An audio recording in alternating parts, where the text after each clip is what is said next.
Alrighty, welcome back to the stream, and welcome back to another game dev stream. It's been far too long since I've done one of these. So, a little bit of scuff is perhaps to be expected, but hopefully it'll be fine. Anyway, welcome. So, a little background of what's going on here. If you haven't seen this before, I previously did a bunch of streams where I was programming a game from scratch. I called it Block Ball. It was basically just Pong. But I was building it from scratch, learning how to use GameMaker and how to make games in general by recreating what is effectively the simplest game that exists. Right? Why is this so high? There. That's better. Anyway. It was basically just a very casual thing. Just, you know, crunch through one problem at a time once a day to try and make it as good as possible, program everything nicely. This time, we are not doing that. This time, what we are going to be doing is we're going to be pushing as hard as possible to get a full game done within a 2-week period, which actually ends in 10 days? Let me see.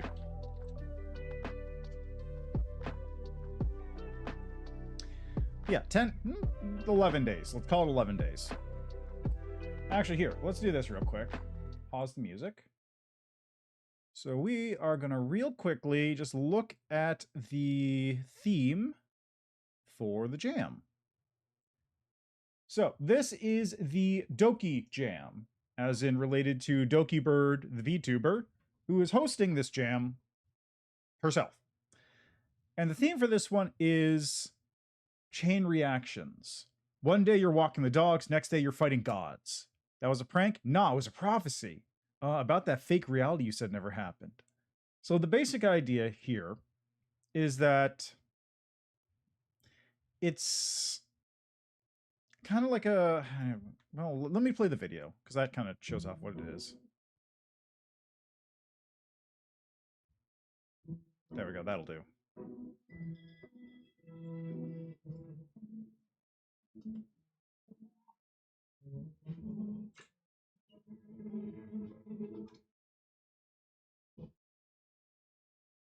I just realized the music's coming through my mic instead of the actual thing. Let me fix that real quick. Open this up. Chrome. That one.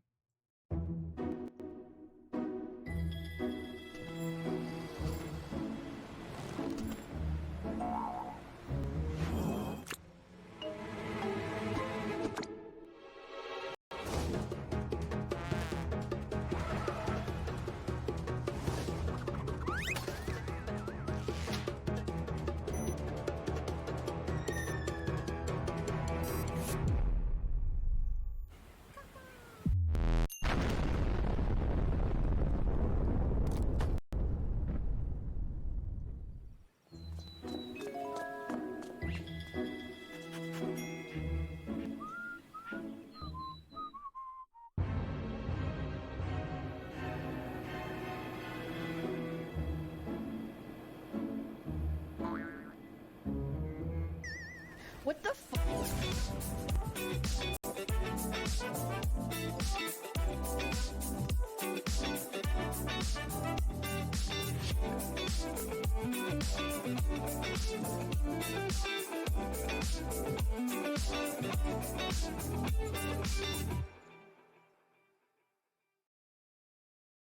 Now, well, it would be nice for me to get the prize out of that. I'm not expecting to.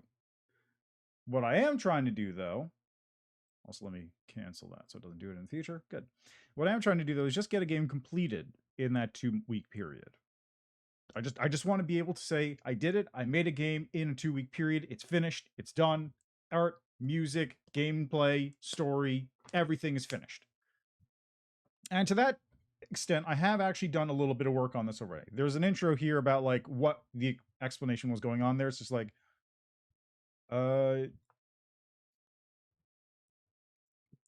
you're like, oh yeah, it basically just explains everything that was going on there, right? It just goes through all that stuff. Now, The thought I had going into this, I'll also play some Scrandle later. Don't worry about that. Window. So we are actually going to open. That's strange. I can't open this one? Yes. Okay. All right. So here's my thinking, right? It's a game all about like, how did you get to this point? How did you start? How did you reach this point that you're starting at? And my thinking is, you know what's the classic? Record scratch. Yep, that's me. You may be wondering how I got here. Now, usually that's pretty much a linear story, but what about if we made it choose your own adventure to an extent? Now, there's a gameplay style that's sort of gone out of favor, which I think would work excellently for this. And I'm going to be making a point and click adventure game, which is why it's the title of the stream. So we're going to be making a point and click adventure game where you play as a dragoon, one of the little bird critters, basically stumbling into protecting the world from some catastrophe. The nature of which and the nature of the defense will depend entirely on how that dragoon decides to get ready for work that day. Now, what I have here is a very neat little program that I found called Obsidian. Basically, you have a bunch of these little nodes here, and each of these nodes is parts of a story that you wrote out, right? So part one, starting day, or rather intro. Where's intro? Game intro, right here. This is the start. Starts here. This is where it goes. I got the thing here. Flaming City, Dragoon enters. There's a sparkling chest that's moving towards. Loud caw comes down. Screen shakes. Freeze frame. About to get crushed. Record scratch. Yep, that's me. You may be wondering how I got here. So all that stuff is sort of wrapped up in these little nodes, and you can kind of move it around and figure out where to go. So I'm not going to do too much of the story stuff on stream for obvious reasons, but the basic gist is right here. Where's the starting day in the room? You will be starting in your room, basically waking up, getting out, walking around, interacting with an item to figure out how you're going to go to work. And I'll put this away now. That one. So the actual niceties and intricate details are all to be left to me in the future. But for now, buckle down on the actual programming bit. This is a completely blank setup. I have not done any work beforehand, so we're just going in straight. Now, one other thing I will be pointing about what I'm going to be doing here. Let's see, room, apartment. And I'll call this one room inits. One other thing I will be doing is I'm going to be designing this to be a single control game, and by that I mean it's only going to be the mouse. Oh, right, music. And before I forget, the music is the Stream Beats Lo-Fi playlist. I don't even know if this exists anymore, but that's what you're listening to. So it's all going to be single mouse controlling everything. I want it to be as simple, streamlined, and most importantly, I have to put in as few inputs as possible. Now, for the apartment, we are going to make a couple sprites, which are just going to be very, very simplified. I'm going to be doing asset creation later on. I got a whole timeline for this. I allotted like 4 days to make gameplay, which is probably too much, and then like 2 days to make music and 2 days to make art, which is too little.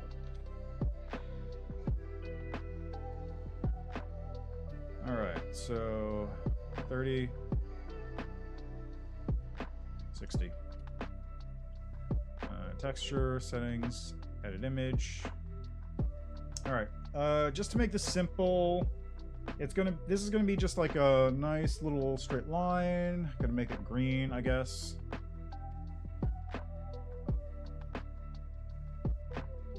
Nope. There we go. That's it. This is gonna be a wall. It just needs to be a barrier that prevents you from moving to the side. Nothing else. Alright, so that's sprite wall. I'm not even going to change the collision mask since I actually want this to be a full square.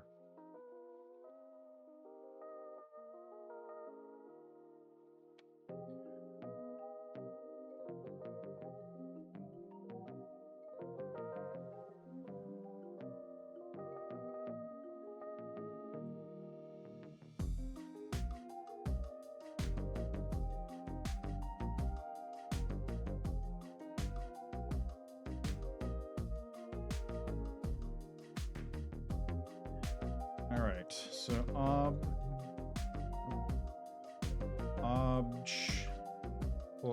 player. There are a couple assets they provided that I can use. So I will probably download one of those right now. Although they're on Sketchfab, so I have to download them from I have to basically get them out of a 3D model. Can I use that in Aspirite? Can I import a 3D model to Aspirite?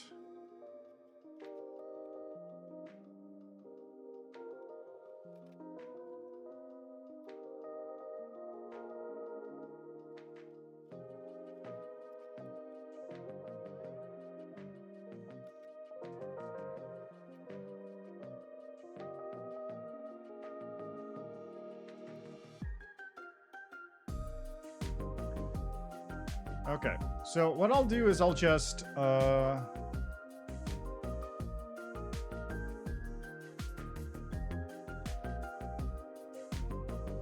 just gonna do this, nice and easy.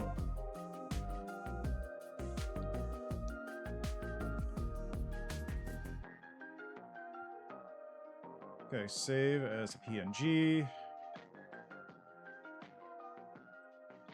Oh, that was bad, actually. That was very badly done. This is going to take up the whole thing, isn't it? There we go. You know what? Let's just get rid of this part, too, while I'm at it.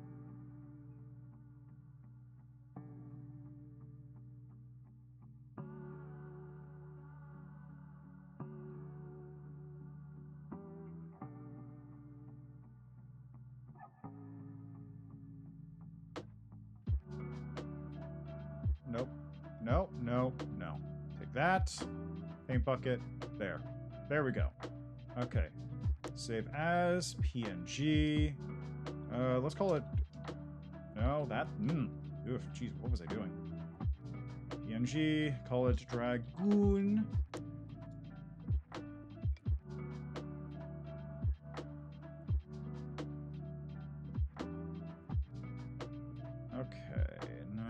GameMaker, sprites, create. We're gonna make this sprite. We're gonna call this sprite Dragoon temp, because I'm not gonna use this. That's for sure.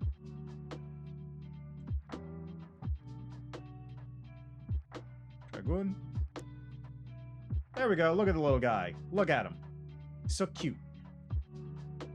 Actually, no, I'll just call it Sprite Dragoon, because I can re-import a different sprite on top of this later. Actually, I probably... Preferences... General... No, wait, this... I need project settings. Where's project settings?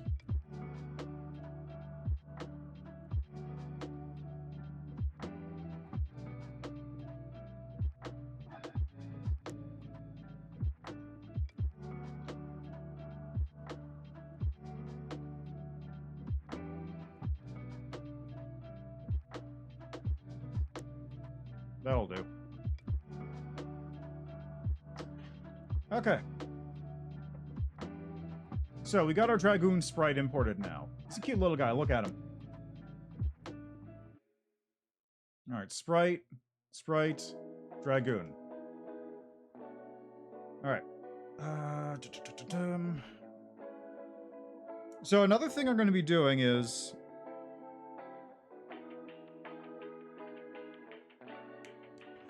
when I was making Block Ball, I was perhaps a little too obsessed with making everything right. Which gave me some benefits, because like I was able to apply things to the code base very cleanly, very simply, because everything had hooks that I could just latch right onto with no problems. Everything was nice and clear, mostly. It was clear to me at the time. It's not so clear to me now. But like at the time, I could just hook into everything I needed. I could output all the data I needed. All the variables were floating around in a good way. Everything was nice and like centralized in ways that made it easy to hook into, but decentralized, so I didn't have to worry about everything like breaking all the time. It was very well done. This will not be that. This is going to be hard and fast. This is going to be the most slapped together point-and-click adventure game I can make in 2 weeks, because I am not going to do all the fancy code work to make everything, all the controls loop back to a single control object that controls everything, and do all that stuff unless I really need to. This character is going to be running with the most basic, fast code I can muster up using this. It will not be inelegant. It will not be elegant, but it will work. So, on mouse, left down, we're going to use visual because I don't remember any of the code. So, sprite, let's see, var, we're going to get a global variable. We're going to, well, I don't know, is mouse location a global? Probably not. Okay, so move sprite, set direction variable. Nope, that's not it. Change instance, call parent, destroy sequence, mouse keyboard. Set direction, set friction, set velocity, set speed. Okay, add motion, snap to position, an object at place.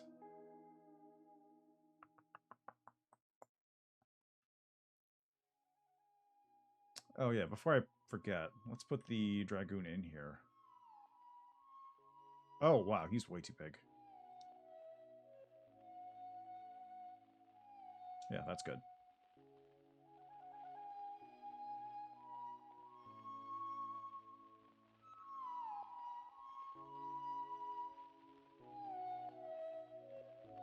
You know what? Let me 9-slice this real quick. It looks slightly better. What am I talking about? Looks better. It's a green rectangle. There is nothing to 9-slice.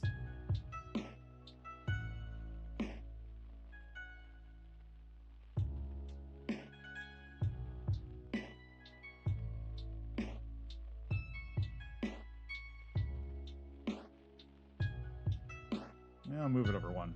Be on the safe side there.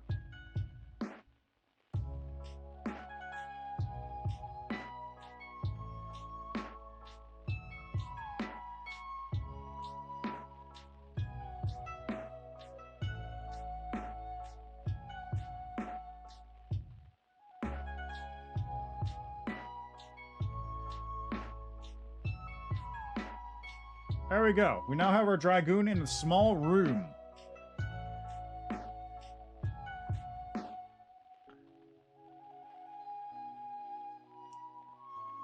Actually, I should probably do it the other way, shouldn't I?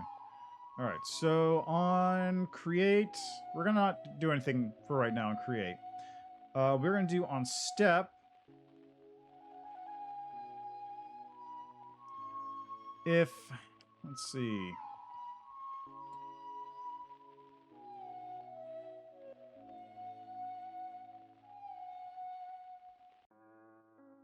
Let's see, if mouse...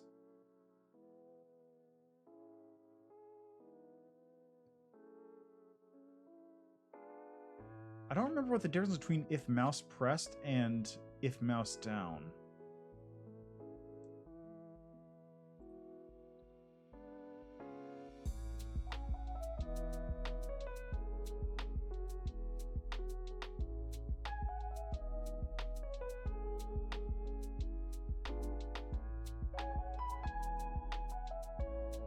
Okay, so mouse pressed.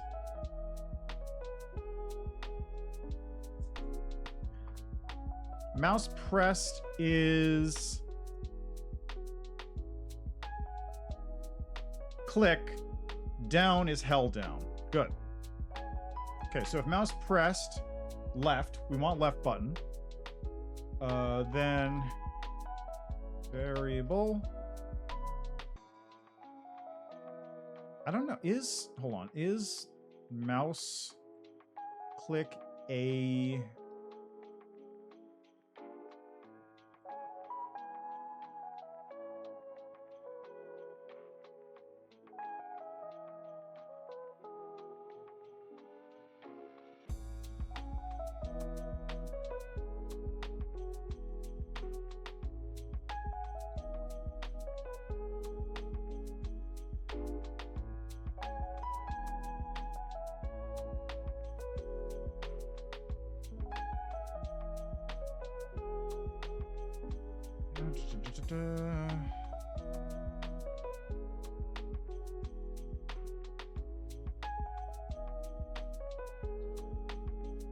There we go. Documentation, the manual. That's what I wanted.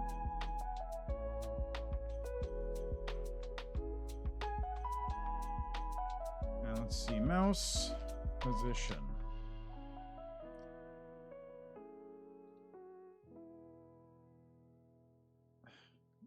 I don't remember what the mouse position, like, thing is.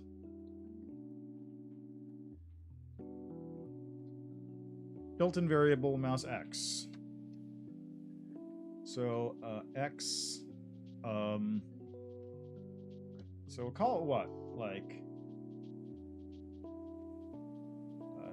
target? Well, no. What would be like location? I don't...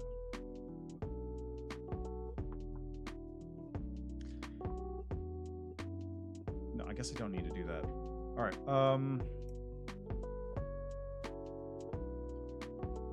Set a variable direction. Is this what I want?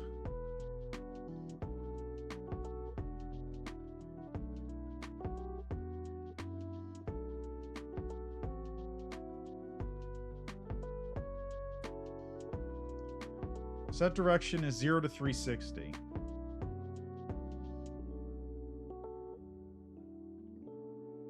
Hold on. How do I get point? Isn't there a get point direction function?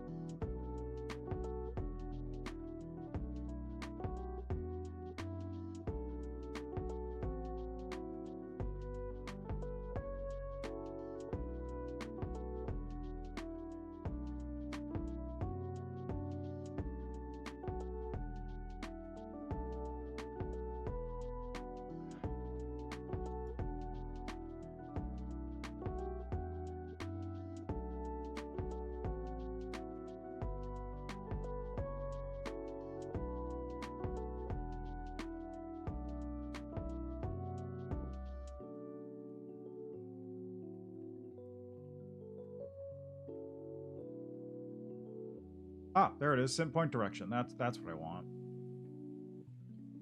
Set point direction will be mouse X, mouse Y. All right, and then we're going to set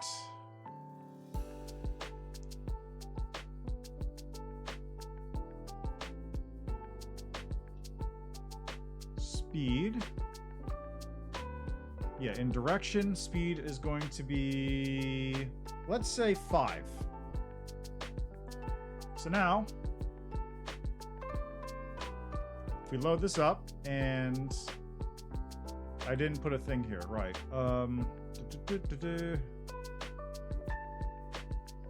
Create object inits.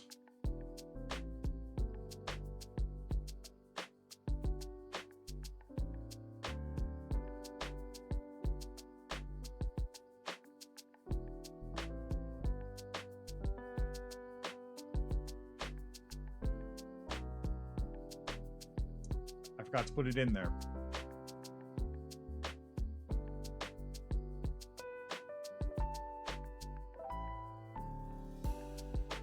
Okay, and you can't see this, so let me just real quickly capture that.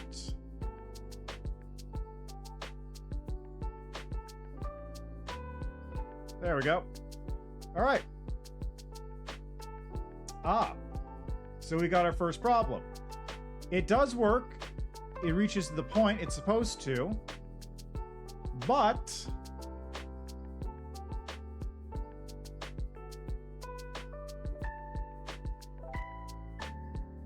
where's the center of this sprite? Is it the top left corner? It is. Okay, interesting.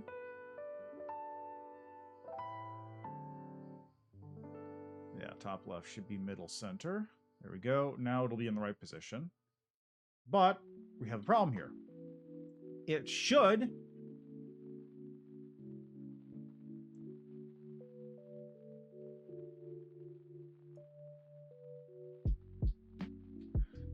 stop when it hits that spot. So what we need to do is we need to write that mouse X and mouse Y into a variable.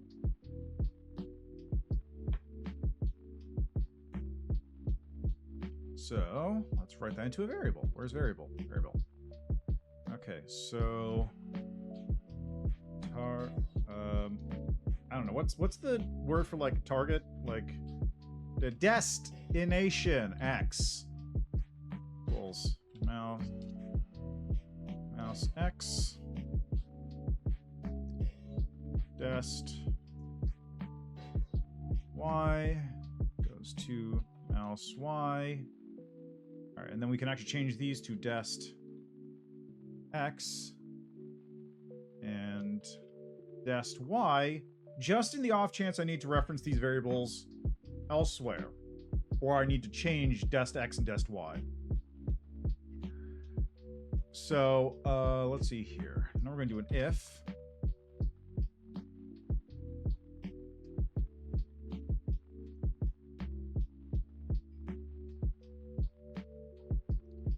So if expression. Actually, slightly easier to do if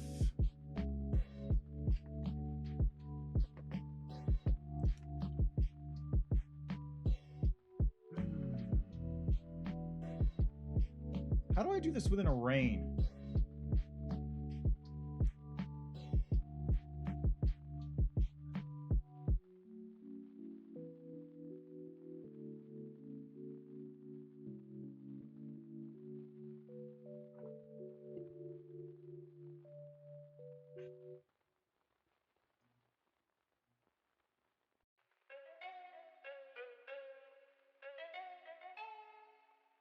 Is there a distance to point? Point direction? I mean, I could do it with math, but like...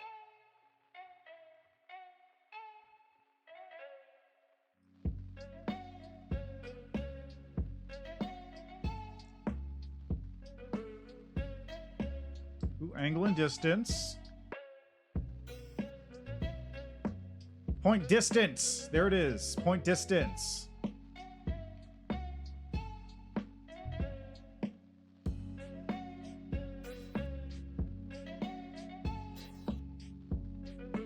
So if point distance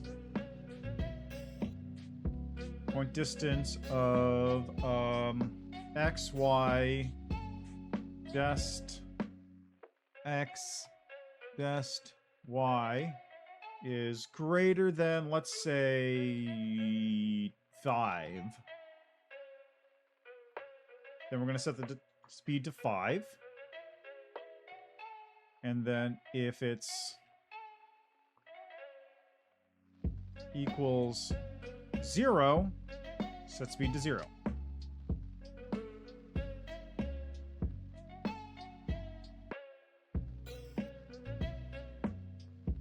Oh, that's why.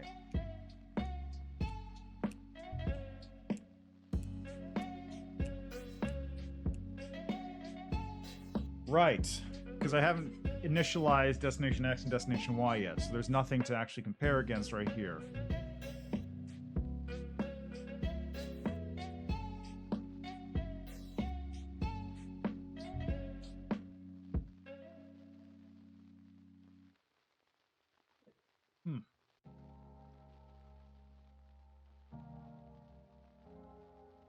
Let's call it 500 and 500. I don't actually know where that's going to put me.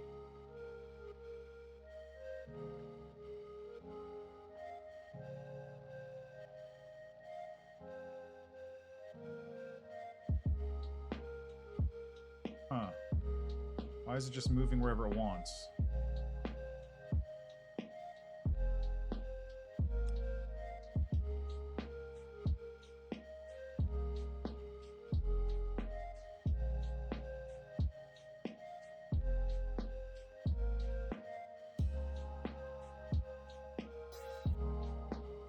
Might be because it's too close. So let's make this is greater than, let's say, 50. If it's less than 10, the speed is going to go to 1. And if it's equal, this will go to 0.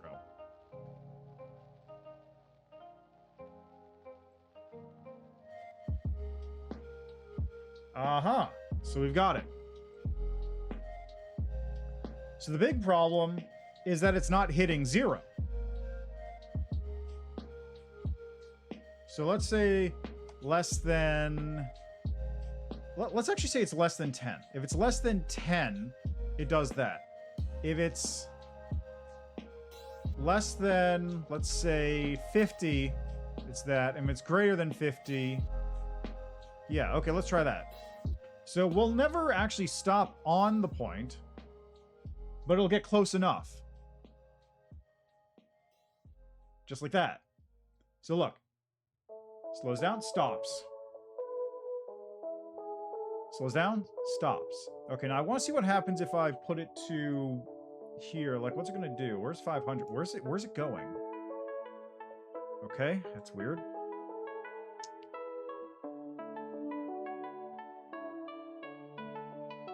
Oh, that's why. It's because the point direction is being set inside this. So we actually want to move this up top, perhaps. There you go. Now it stops there. Oop. Give it a sec. There we go. So now it stops there. Now, you can't see my mouse. Hold on.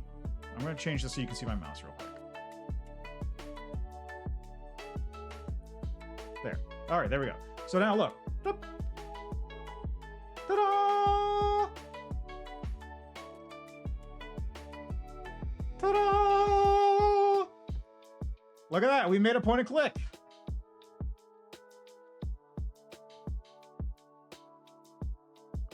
Now, of course, we also want to make it so it can drag. Ideally.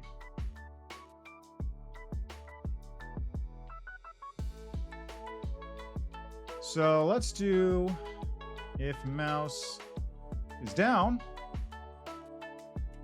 Let's do the exact same thing.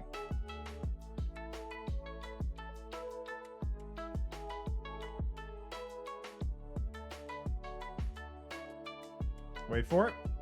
Wait for it. Maybe I should do window capture for this because I feel like it'd be easier. Hey, look at that! Look at that! It's working! It's working! And just like that, we have made a point-and-click adventure game in 30 minutes! Pretty good.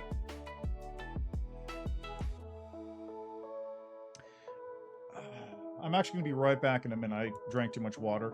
But we'll be back with this in a second. Just chill and enjoy some tunes.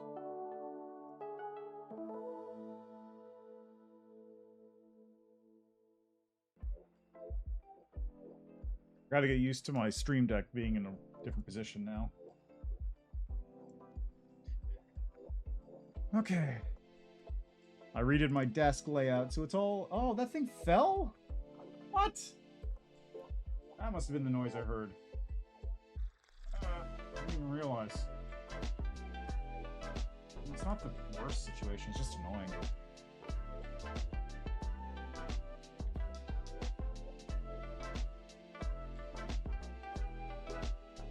Okay, where was I? Right, so we now have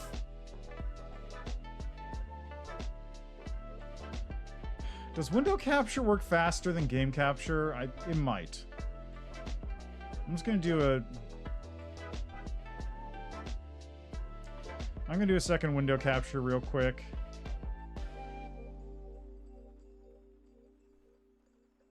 That's not what you're supposed to look at. I mean, that would be it.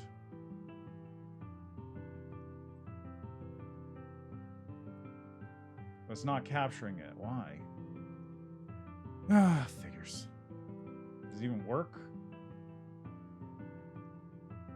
No, it doesn't. Great. Cool. So it's doubly worthless. Wonderful.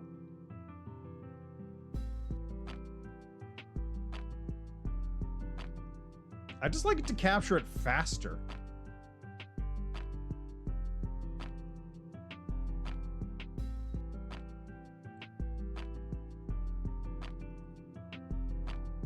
Okay, now it's not even... Bingo board? What? How is it looking for the bingo board?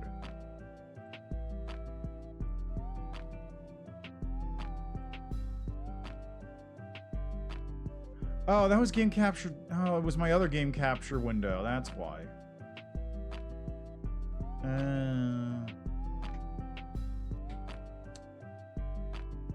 You know, let me try something here real quick. I'm just gonna... Normal. Let's do fastest.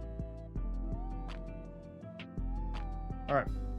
Anyway, so we got this working, but we are still kind of ignoring the walls here. So we gotta fix that. So on collision with a wall, we are gonna set...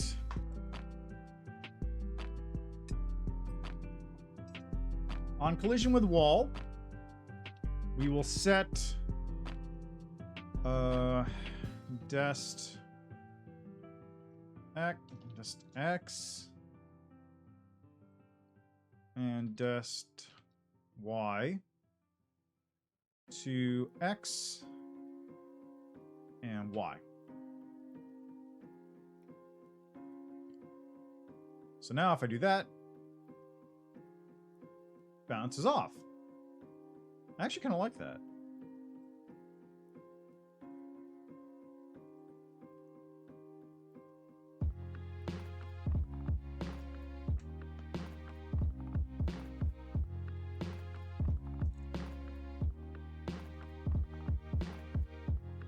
Huh. Why is it doing that? Oh, that's why. Ha ha ha ha.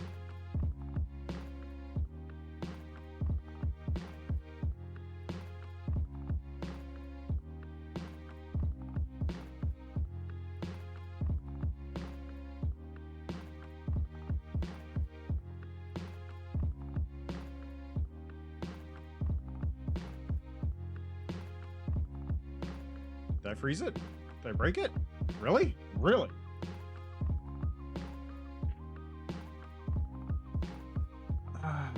Okay, here's what we can do for a second.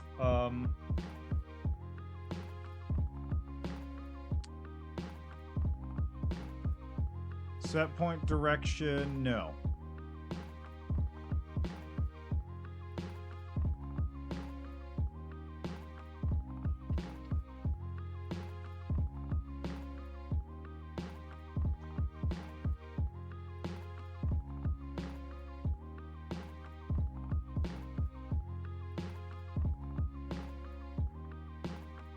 What was that one function?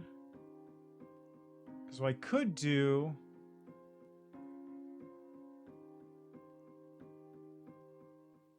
I could just 180.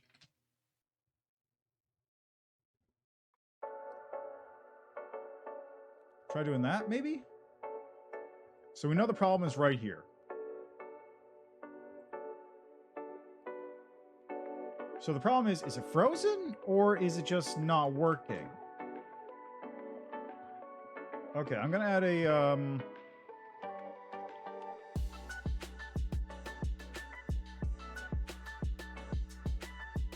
just gonna thing here. Press R.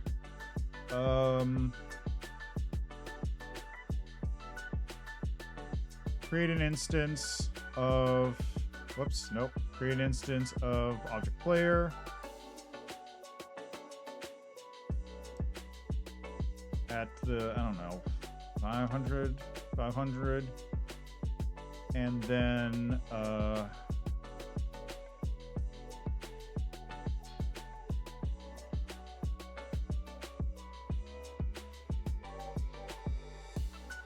destroy self. There we go. Big bird.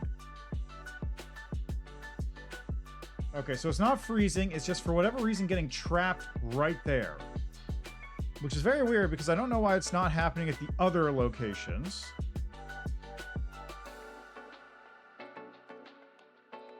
It's very strange. So why is it doing that?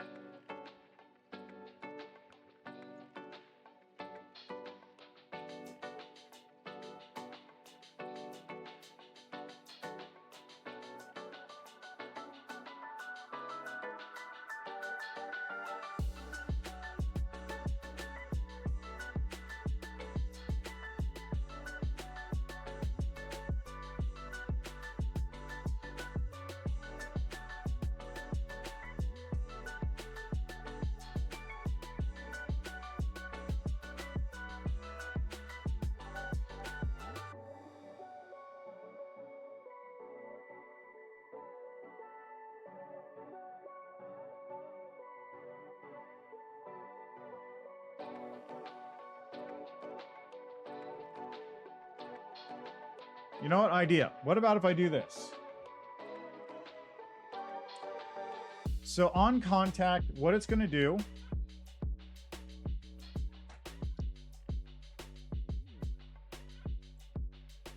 The annoying part is the rest of this works. It just doesn't work there for some reason.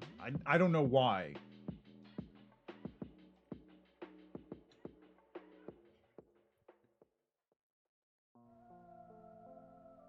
So what it's going to do is it is going to... I wish I could delay, like add a delay of some kind and then trigger something, because that would work. How do we do look ahead?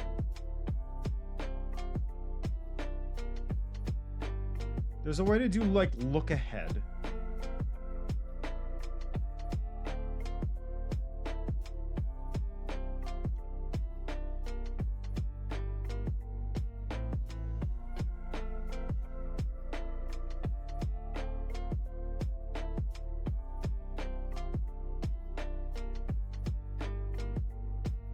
Place meeting?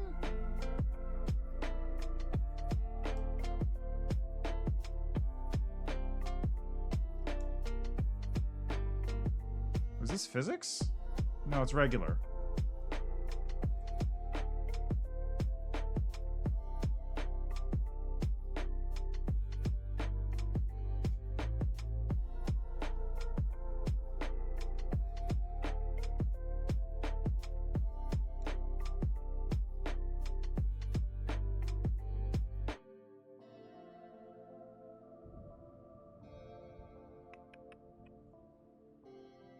I wonder why it's doing that.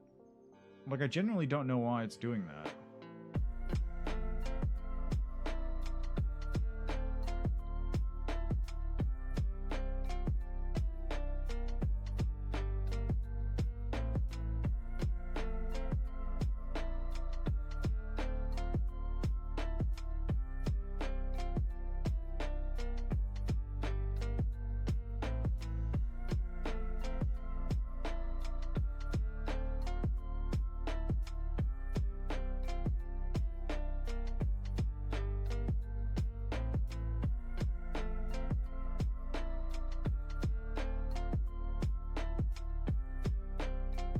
You know, I bet what the problem is? I bet the problem is that it's rounding up. So, like, I bet it's gonna do something weird. Yeah, so what I bet is going on... Nope, that was weird. What I bet is going on is, if you go to any of the other points, like this wall, fine. This wall, fine. This wall, fine. But you notice how it's like, this one can get kind of flush, but these ones can't? Or I guess it kind of does. But if I had to guess what's going on here, is that when it collides with any of these points, for whatever reason, it's rounding this way. So it doesn't have to worry about it. It rounds down, it rounds up. Over on the right side, can't get captured cursor anymore.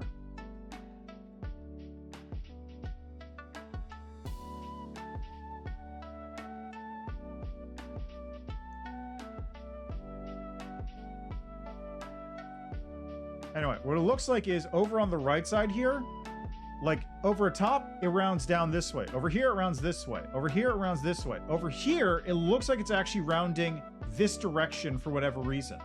Maybe one of the sprites is like just perfectly positioned to do that.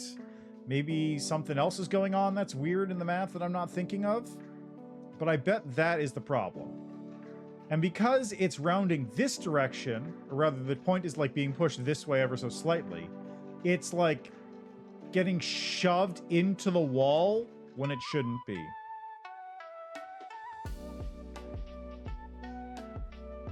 Now there is a way to get around that.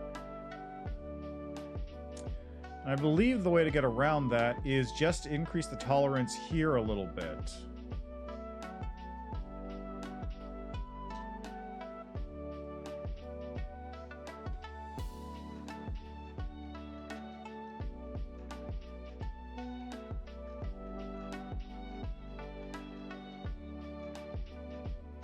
Let's make this like 25.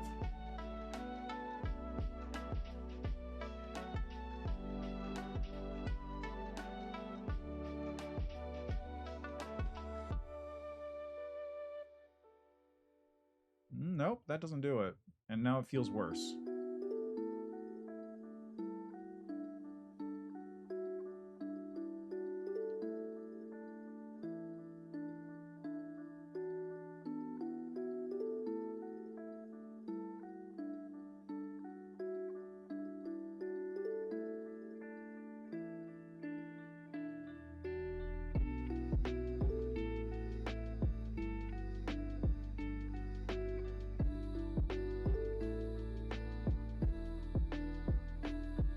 Yeah, I don't know what's going on there. So you know what we're going to do? We're going to cheat.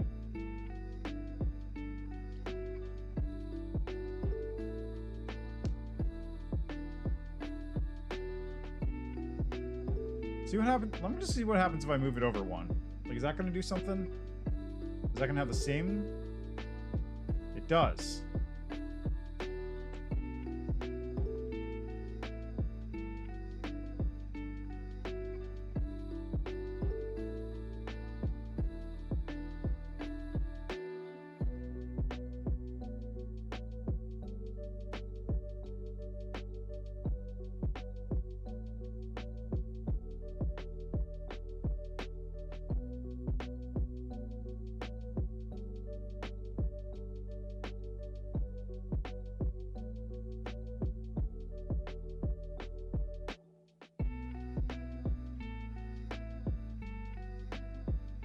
But what I would do is, like, if the X is, like,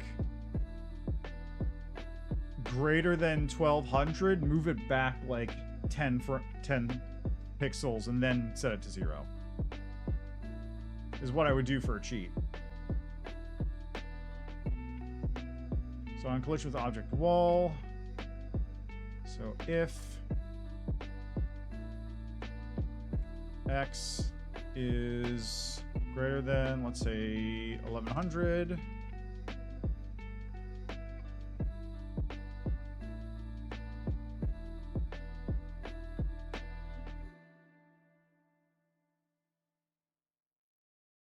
Okay, so x is going to be x minus 10. Let's try that.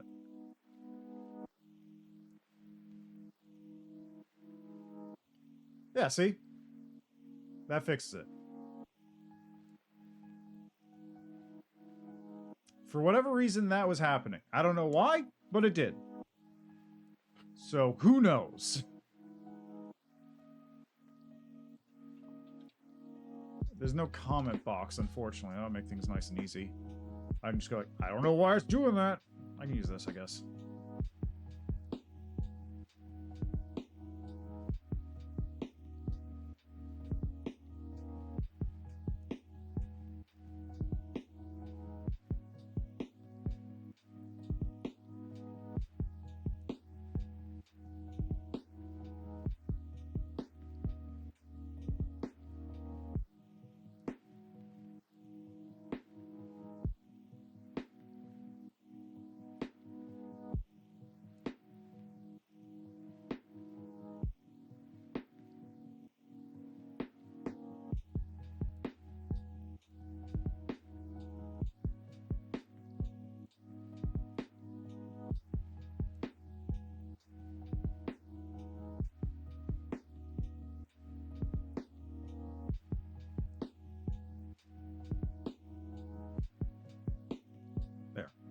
I'll just put it there, so now I know. In the future, this is what caused that. That's why I have that code there.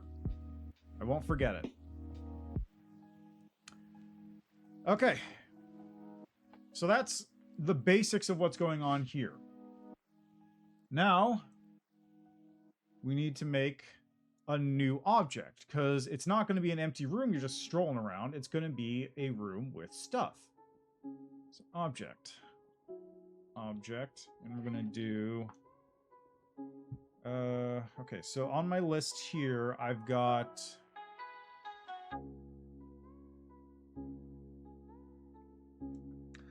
coffee,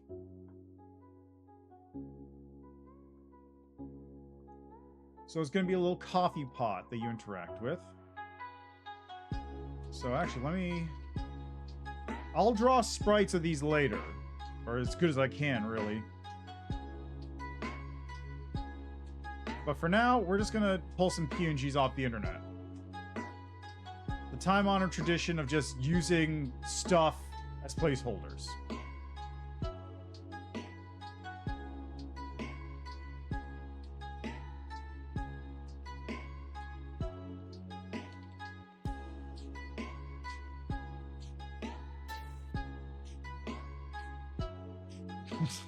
It looks so bad. So, create sprite. Okay. Toilet.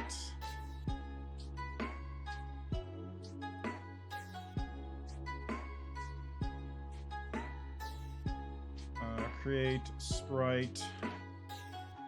Computer. Or let's just call it sprite PC.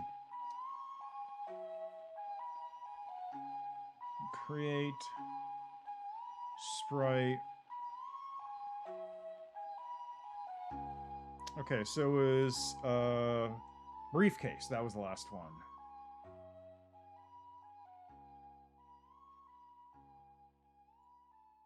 Okay. So we got our sprites lined up. Now, I actually do not have a toilet sprite, so let's... Toilet. Let's go. You know what? There we go. I'll just use this image of a Heinz one-piece toilet from Home Depot for this purpose. It's an AVIF. Ugh. Okay, fine. I'll download this PNG or JPEG of an intelligent toilet seat from Wikipedia.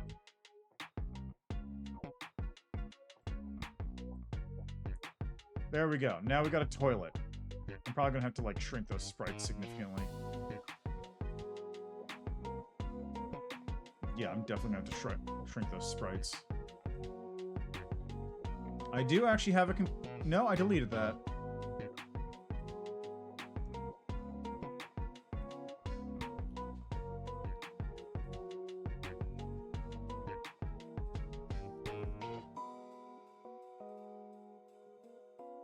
Okay, here. Stock image of a PC. That'll do for now.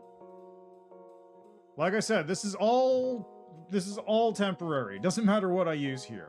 I'm just doing this because it'll be a lot easier for me in the long term to keep track of things. Can I shrink these? You know what? I'll just deal with it later. It's fine. And I need a suitcase.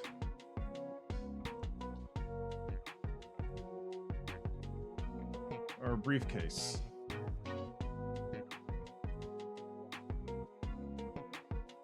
There we go. Nice little briefcase. Save image.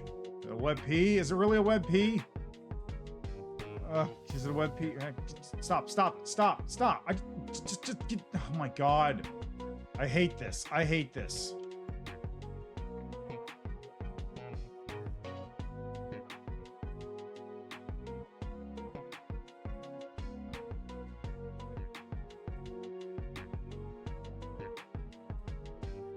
There we go. I got all my trash sprites in.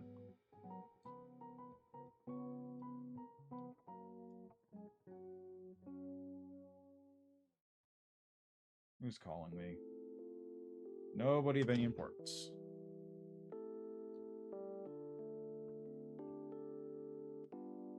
Okay. So we're gonna have a bunch of objects. Create object. PC.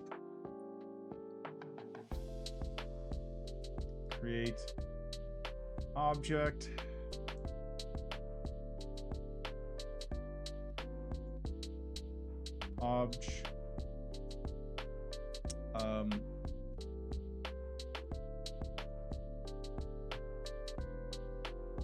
Briefcase. I probably should just pick the sprites while I'm doing this to make it easier. Nope, no, not coffee.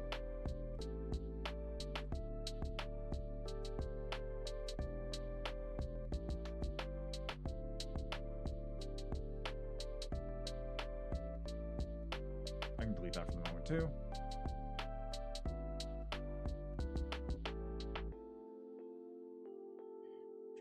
Object.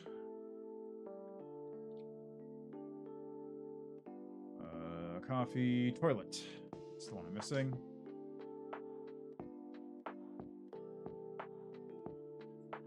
Oh yeah, there's one last one I gotta make. Create object clock. Clock. I'll deal with that one later. Okay, now in the apartment, we're gonna populate this thing.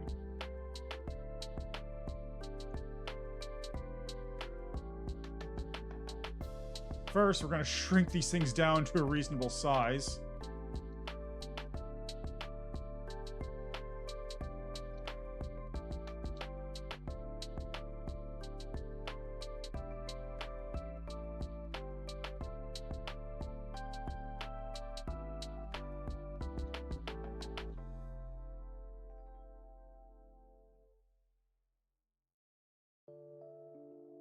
Oh, jeez.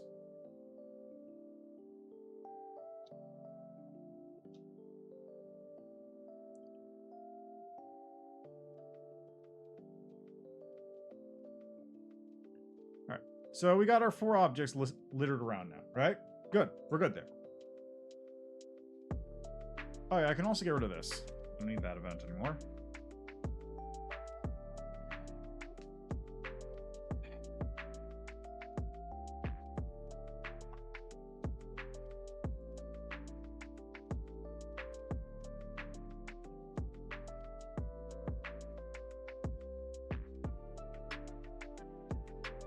Okay, now I am going to make a master object here. Actually, no, I'm not going to make a master object. I'm going to call this object apartment. It's just going to be floating around in the apartment right there. Doesn't matter. It's not going to be anything important. So what we're going to do here is we are going to, on the create step, we are going to make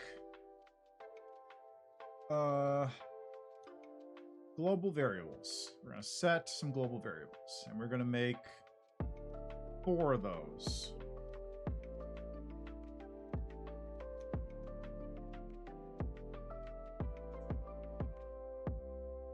Okay, so global variable. Variable 1, we're going to call it G for global. Actually, isn't it global dot? Yeah, global is what it does. So the global variable here, this one is going to be use coffee,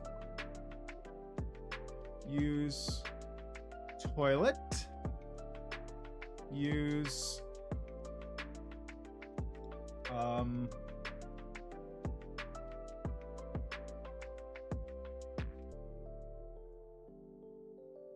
let's see, it's use toilet, use briefcase, and use PC. All right, now on mouse click, left pressed. Actually, no, should probably be a step event.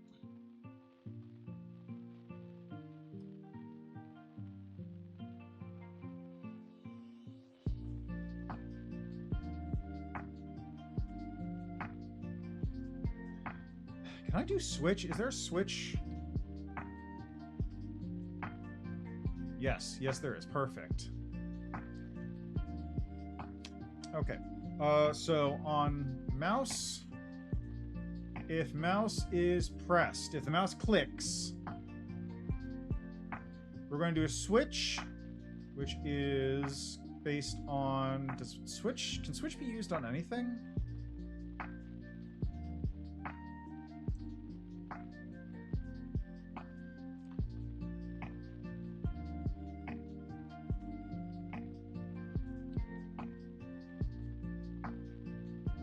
I can't remember if it only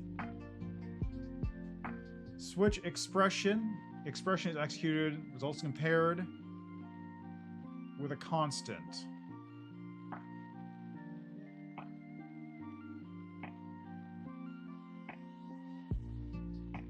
Okay, maybe this doesn't work. Okay, so a mouse is pressed. If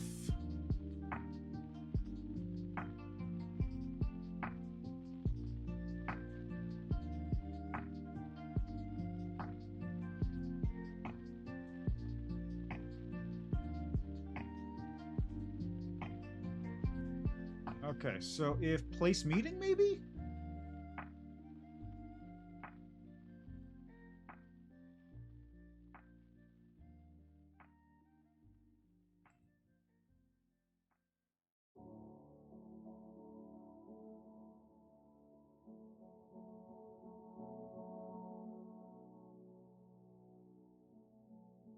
And returns a Boolean. Okay, so I do want an expression. So if expression.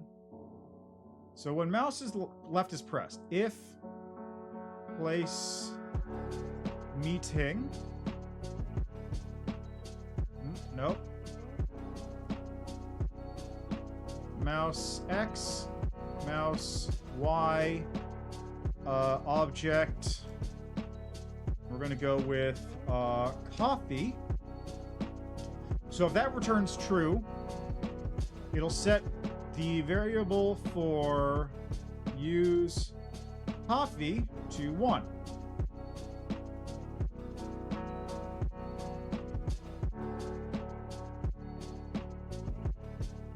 And now we just repeat this a bunch of times.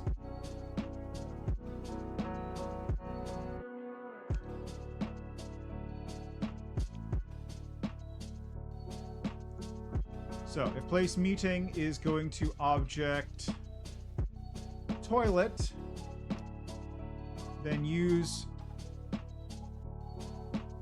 toilet gets set to 1.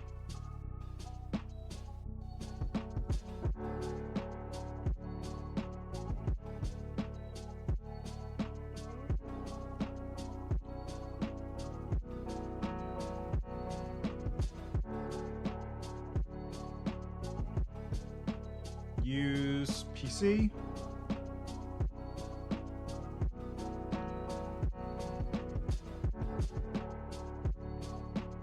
Object PC.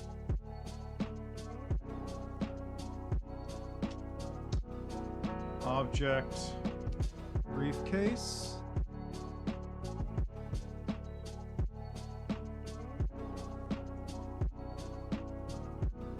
Okay, so we've got coffee, toilet, PC, briefcase, and then if a place meeting, or actually if we're going to do if place, I don't even do that actually, it's going to be an else.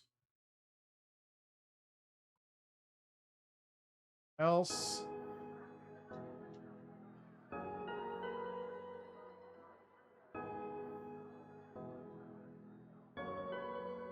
There we go. So now, let's just check this to make sure everything's running. Good. Now if I click anywhere, it should be empty. But if I click here, this should have set it to 1. So what we're going to do is we're going to add a draw event. Draw GUI.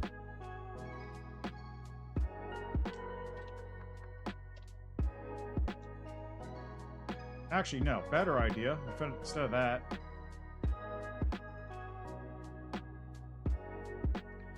So let's go to like coffee, for example. Add event. Collision. Object. Player.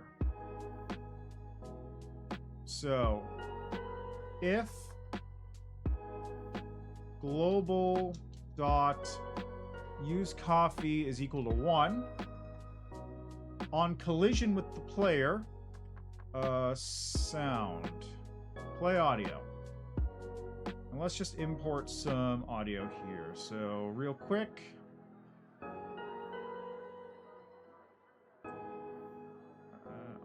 sound, test.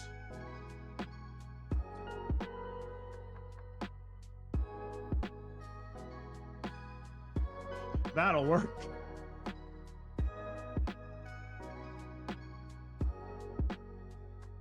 That's not audible, is it? Okay, hold on a second. I gotta change that.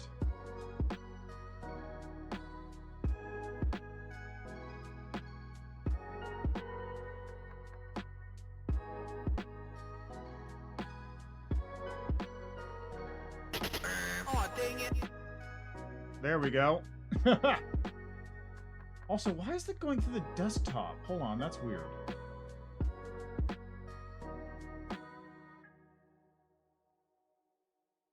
Yeah, hold on a second. Is it? Let me see if it's doing this. Oh, dang it.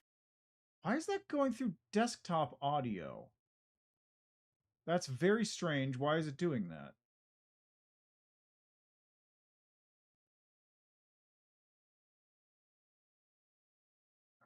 Buffering, capture audio only. It's custom audio device.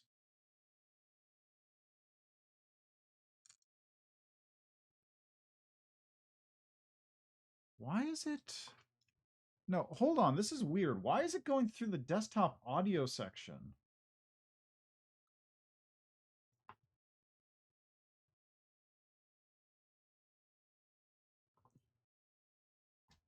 Like, it should not be doing that. But it only happens when it's... Oh, dang it. It must be something to do with my playback settings. That must be what's going on there.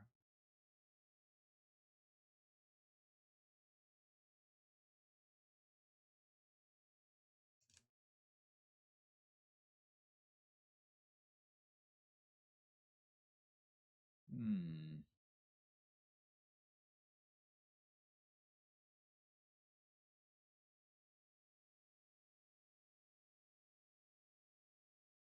Is it because that's set to my default audio device? If I do that, I mean, obviously. Oh, dang it. Obviously, I'm not going to hear anything because I just destroyed my desktop audio. But, like... Oh, is it because I did monitor? Is that why? Okay, so settings, audio, disable, back to default. There we go. Oh, dang it. Okay, it was just the monitor. That's why.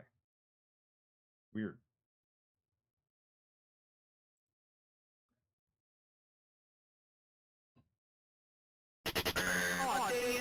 I'm not sure why that... I'm not sure if that's doubling up on the stream or not, but, you know, there it is. Anyway, that's going to be our sound effect when it runs into the coffee pot.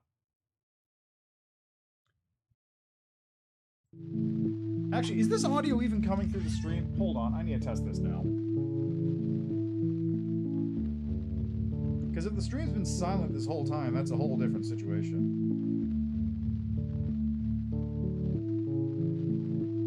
Okay, channel.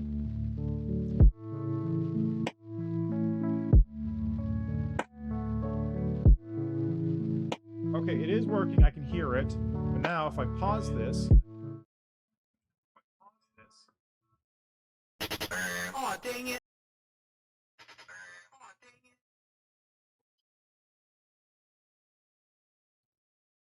Okay, well, it's just going to be doubling up on audio if I have music playing, I guess.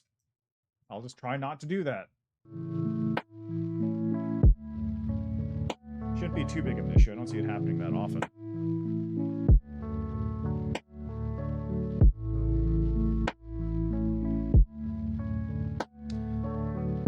I say as I'm about to test it. Okay, so coffee pot. We'll play the audio. Sound test. Target. Gain. Offset. Pitch. That seems fine. But now...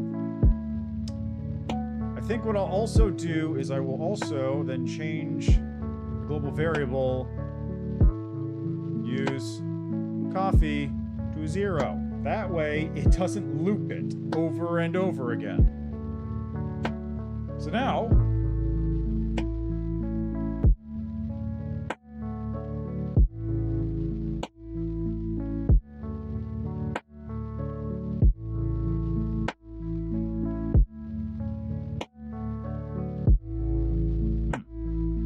Is my thing not counting as being on the object when I do that?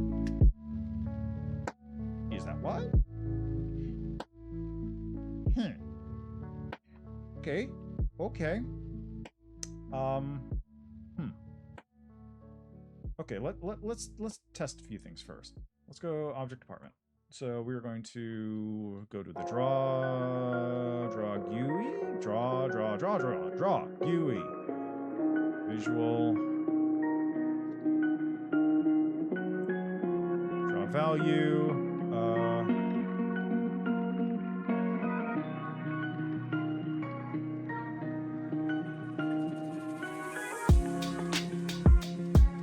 we'll use coffee. It's just gonna draw the value of that. I'm gonna set it like 200.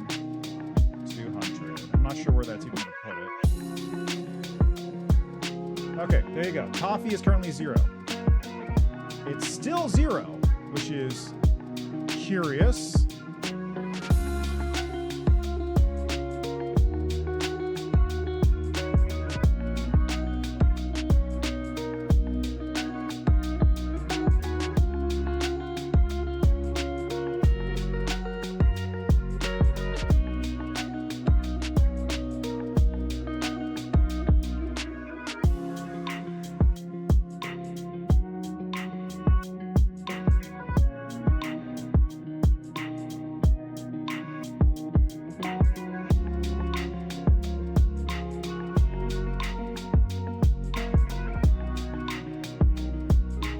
Is this not how place meeting works?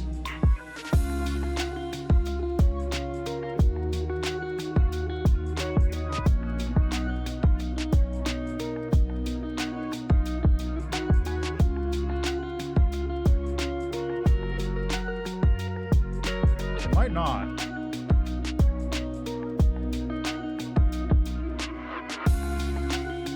Oh, you know what I bet? I bet if I use this and give it like a wall sprite. No. Really? Why?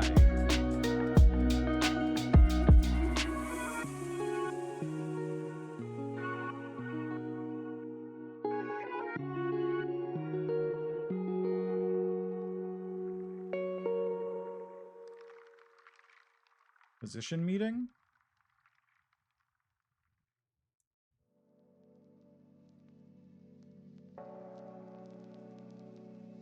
Okay, I want position meeting, not place meeting. Same thing, just instead of place, it's now position.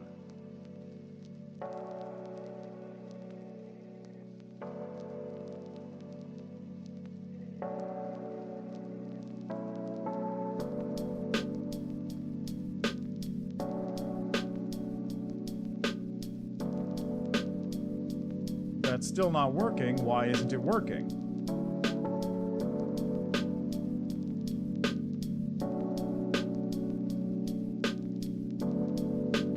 Je serai le président de tous les Français.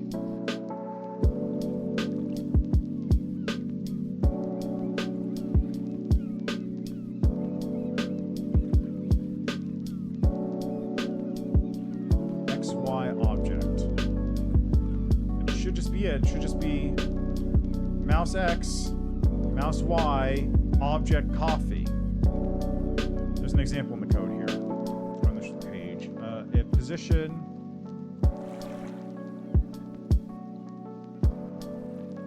So if mouse check button, mouse on the left,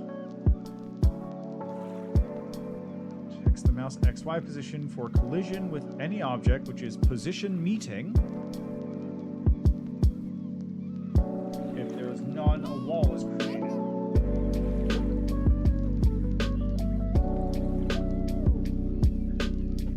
Why is it not checking my position though? That's what I want to know. It's got a position. Why ain't it positioning?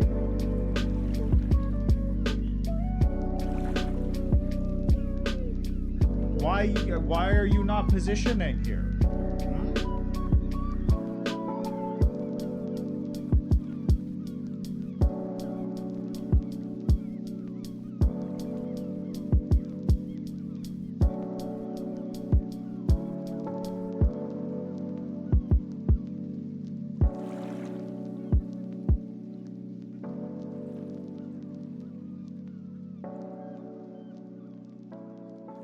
Maybe this? No, that's if instance exists, period.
Hell, man? What the hell?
let's just try this for the moment.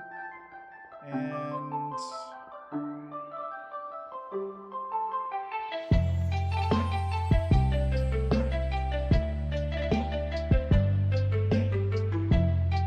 copy object department.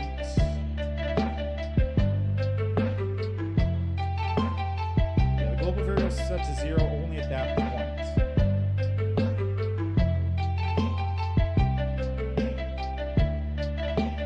Did that work?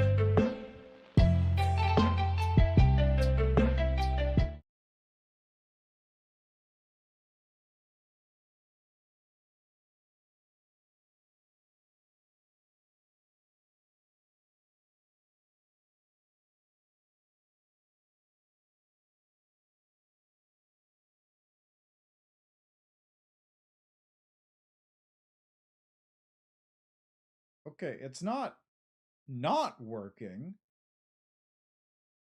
So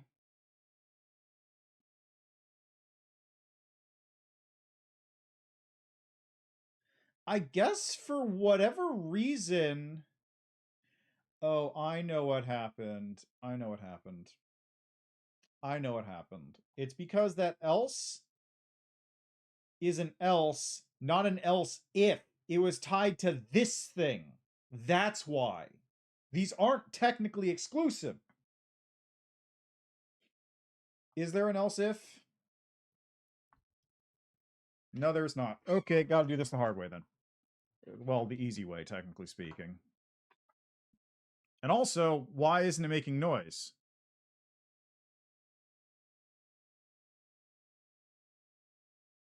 It should be making a noise. It should be doing this. Sound test. Sound. Select an asset. Isn't... Oh, I know why it's not making sound. I know why. It's because this thing isn't a runner. That's why. Yeah, there it is. Okay, so now let's output that. Watch this. Aw, dang it. And we're good. I'm just that good at this. I just need to remember about all my stupid audio routing nonsense. Okay, so this thing we now know works. We now know this thing works properly. We're good. What we need to do here is we need to rewrite this all in code.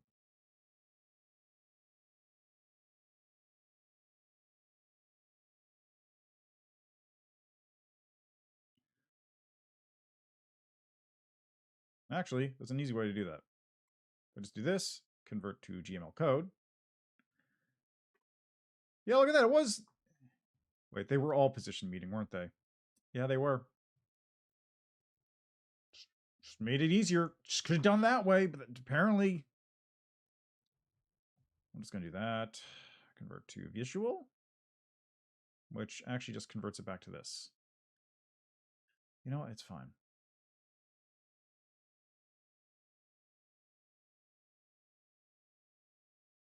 I don't know why they keep doing this. It's weird.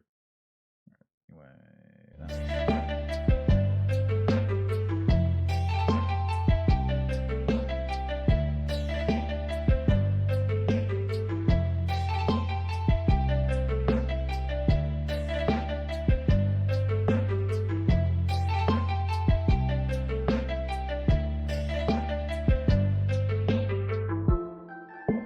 so really what I would do here is like, maybe I'll just do it this way anyway. What I would want to do is I want to do a switch case where it gets the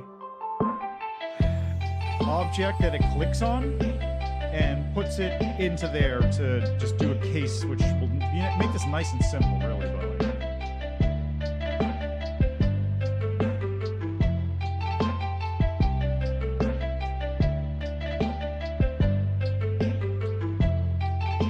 it's so strange that they do this though, because like it's adding literally 2 lines of code to do one thing.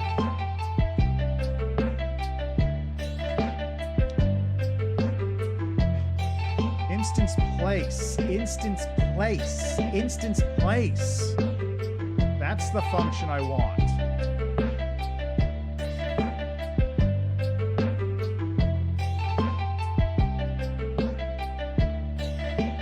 position for collision with another instance. Okay, so instance place, object, returns object instance.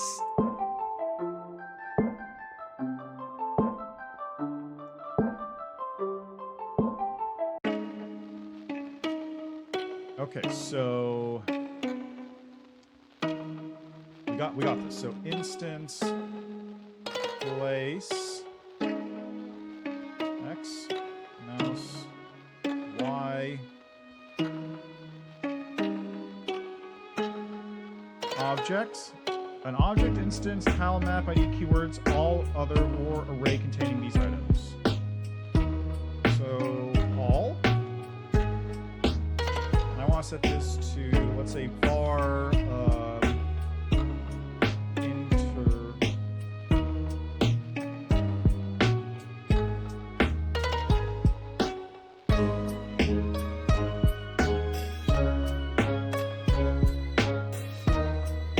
Switch.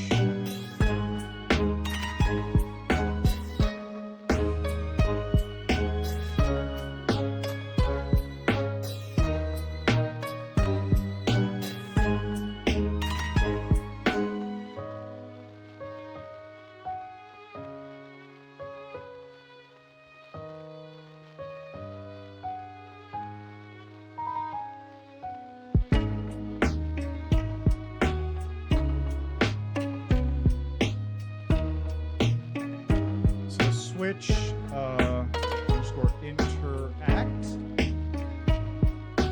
and then it's there we go,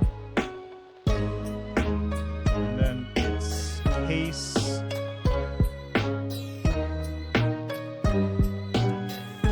case coffee.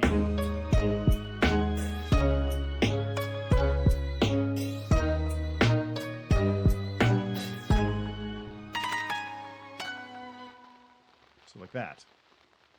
I believe that is the right formatting, right?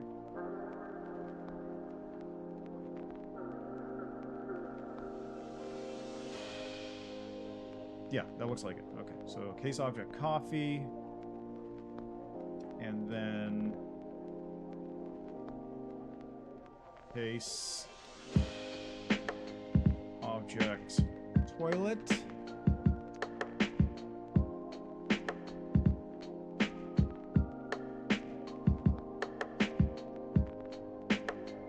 Case object C. Case object briefcase.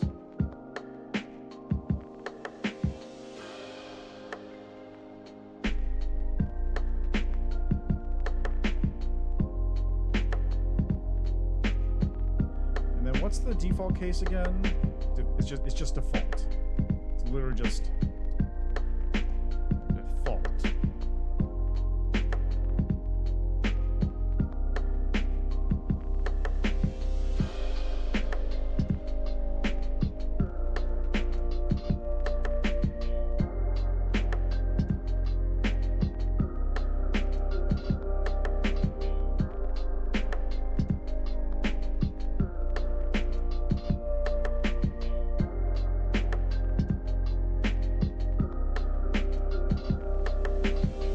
Okay, coffee is set to 1. Toilet set to 1. Briefcase set to 1. PC set to 1. Now, I'm not too worried about like the weird edge case of someone clicking a location that's through another one that they've already clicked on, because that's like incredibly off. Like, I don't think that's a thing that'll really happen, even now. Like, I just don't think that's a situation that'll actually come to pass. Because theoretically, what I would do is I would like take this equals 0 and apply it to all of these things, so each one clears the list. But like I said, I don't think that's going to happen. Okay. Now that. So this should work now. Got global expected colon. Where? Line 15? Oh, that's why. Forgot about the colons.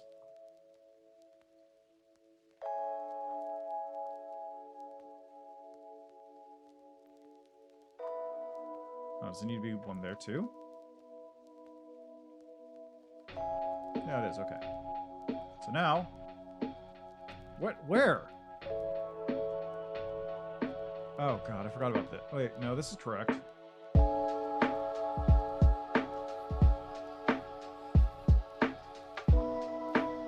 Oh, forgot that one.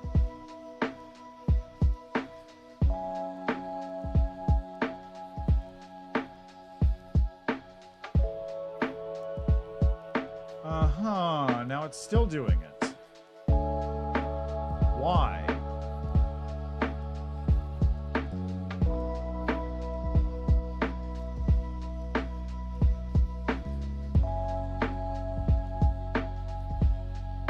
So what was it? It was case nobody?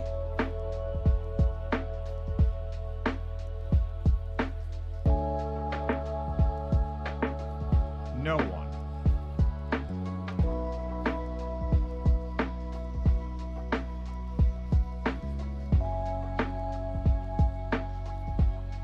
Why is it doing that? Like, it should not. Okay, we're just gonna.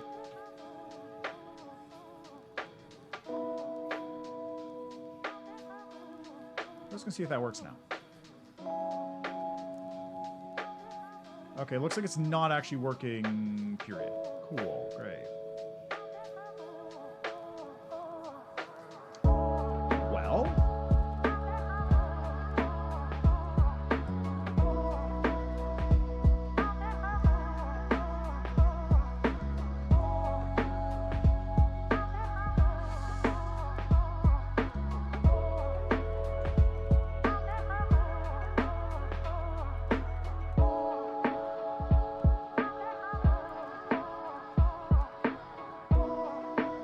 Let's put that in ice for the moment.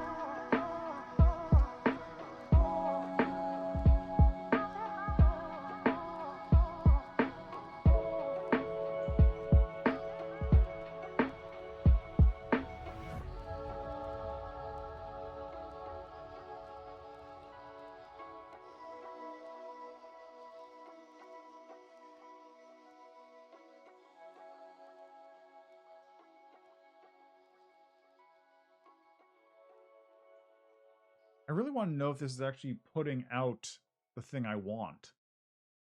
Let's try doing this.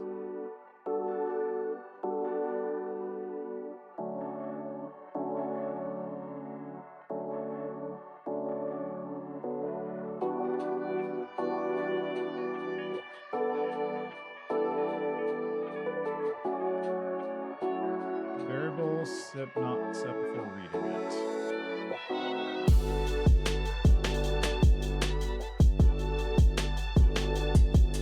Right.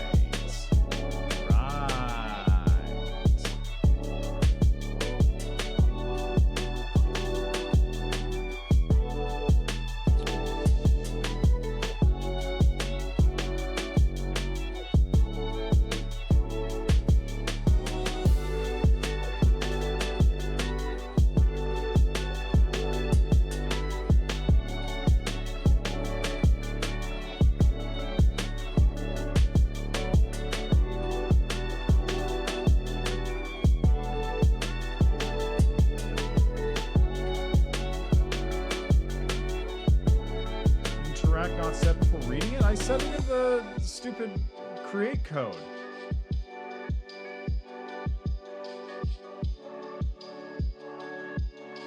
It's right there. Interact. Oh, wait. I said this, but that's why.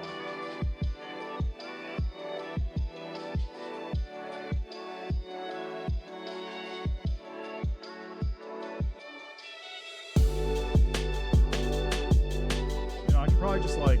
I actually probably should move this into the draw step instead.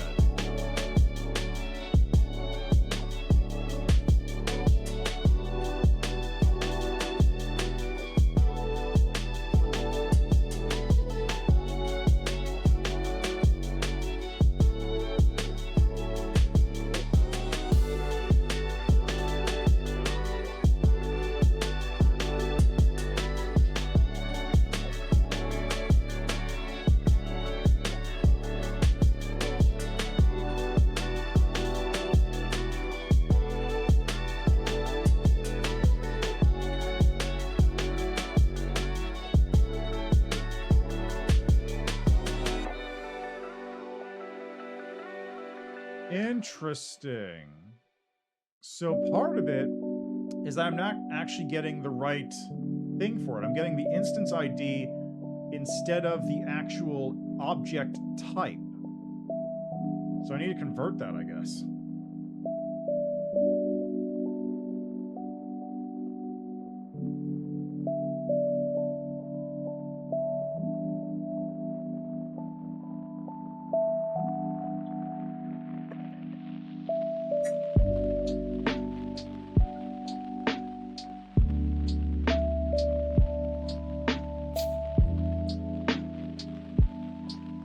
Unless the problem is I'm doing it by instances instead of object.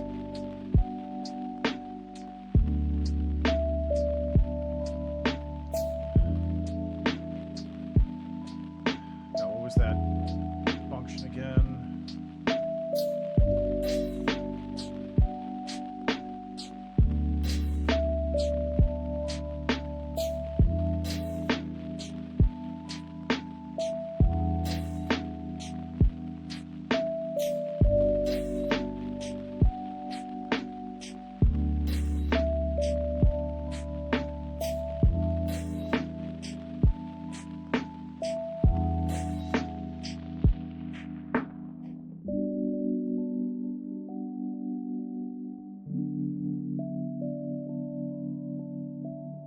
Because that gives me the instance ID.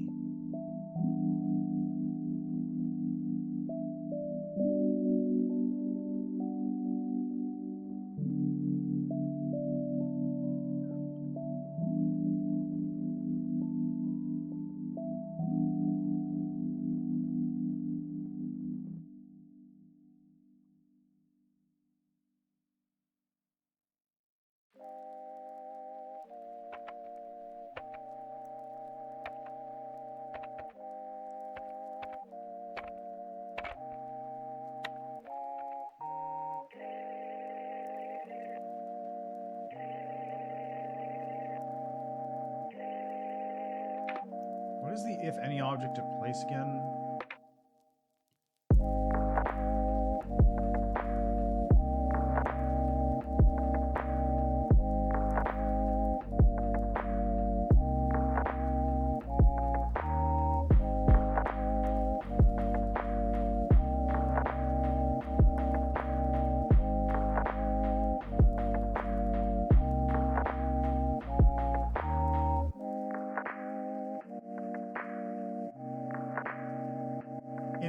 Wait, what?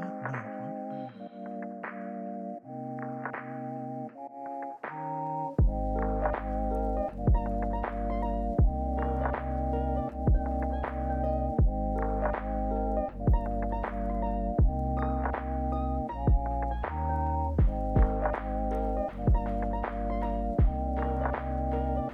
Place empty. No, that doesn't return anything though. Is there a way to get the, like, the object from the instance ID? I know it's usually the other way around. Usually you want the instance ID, but like...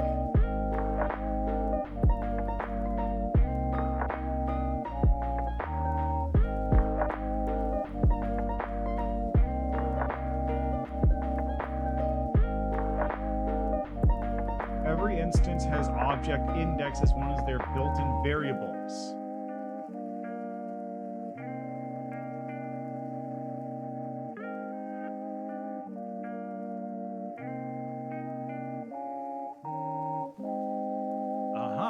So if I go into here, I'm going to draw a GUI, and I go to interact.object index. What's it going to print?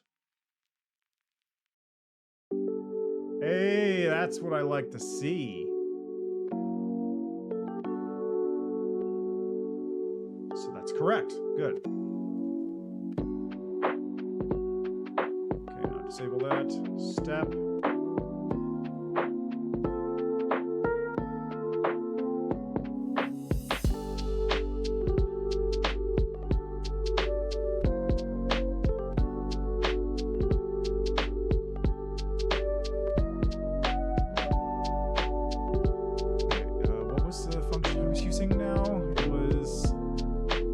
object place, instance place, instance place.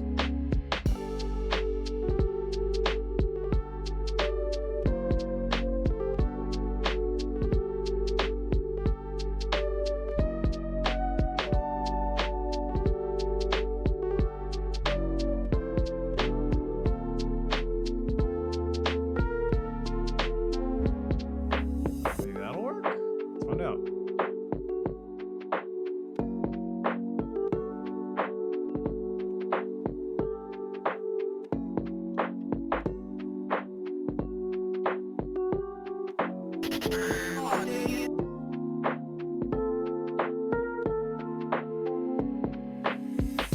Error.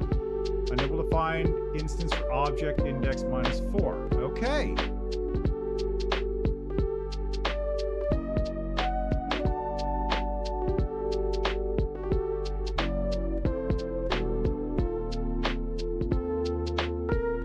Find instance for object index -4.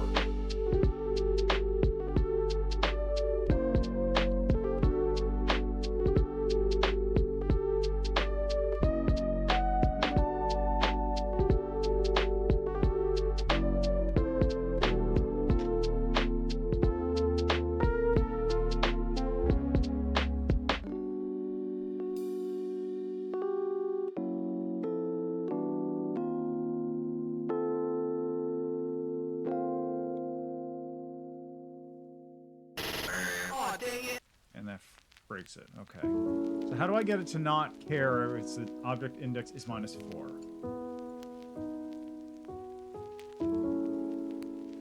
I guess I could do an array.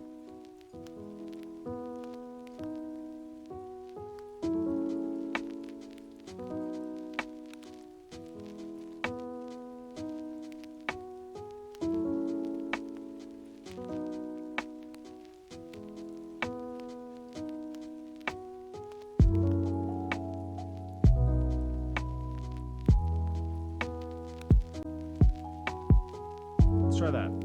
Now we've got an array. And it still breaks, because it's going for number 4, even though I said not to do that.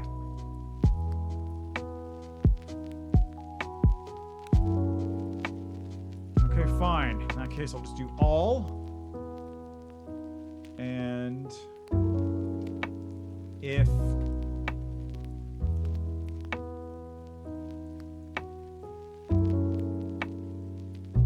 underscore interact does not equal -4,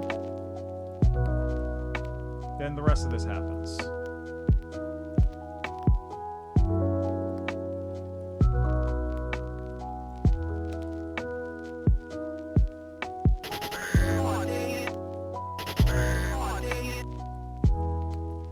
Now what I wanted to do is I wanted to not do that.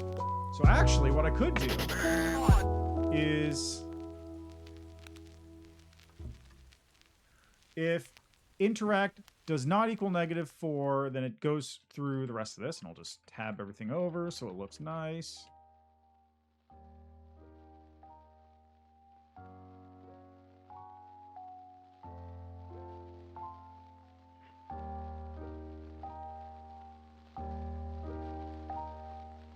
And if, on the flip side, if it does,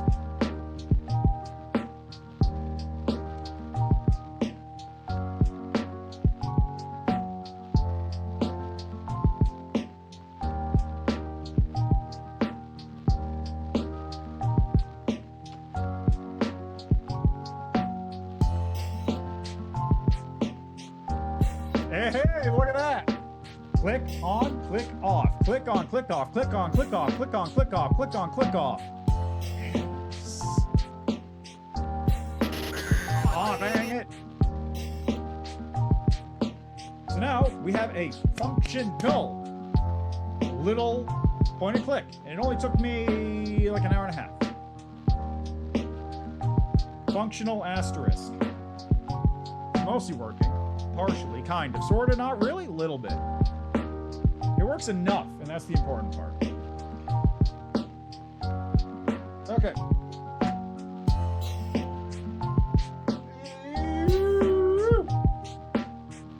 keep plugging away at this.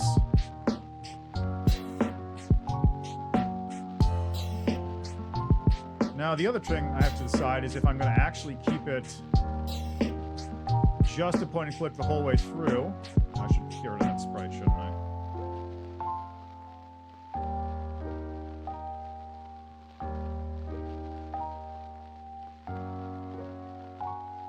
Oh, no, wait, that sprite was the important factor, actually. Collision mask. We're just going to borrow this.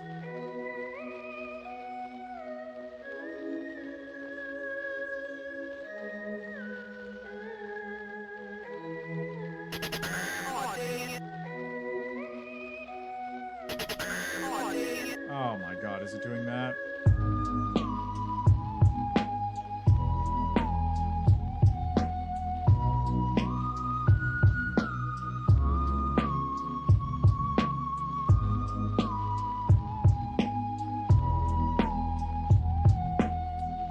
You know, it's a test thing. I'll just... What I really should do is make a little, like, sprite for this specifically.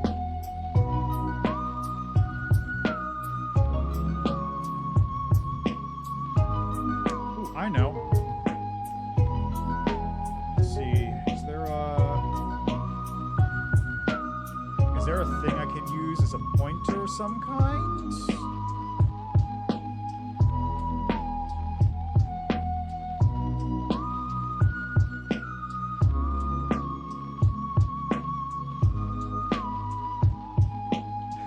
Tomato, maybe?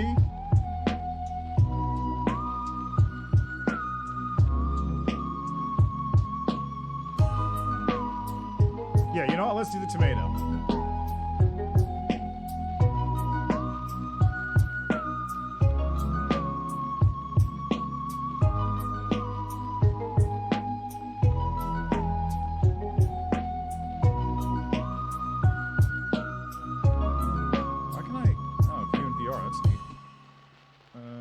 Snipping tool, yes. Okay, save as.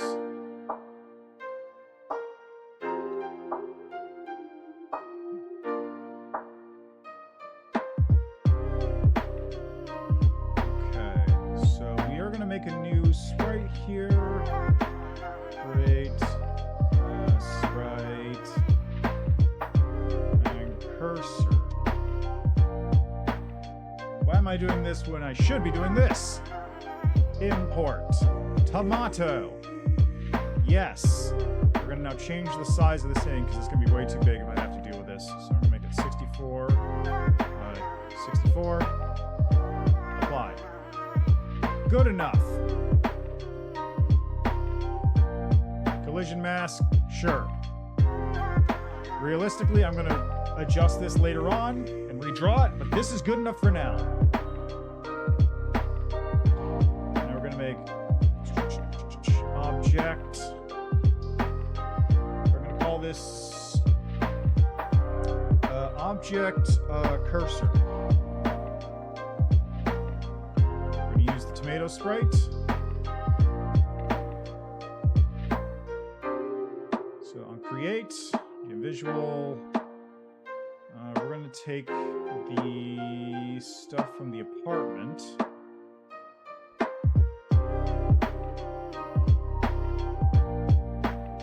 can get rid of this now. Honestly, yeah, I guess it doesn't really matter. I can leave those there.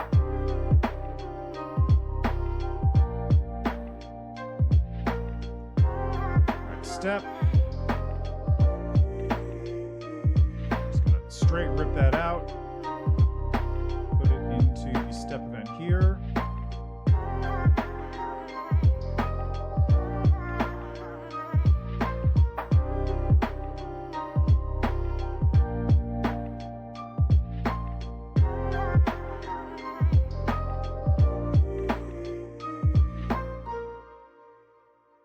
All right, now also we are going to draw. Well, no, actually step. Another thing we're going to do is position, set. Set, no. I guess I just use variable. Yes.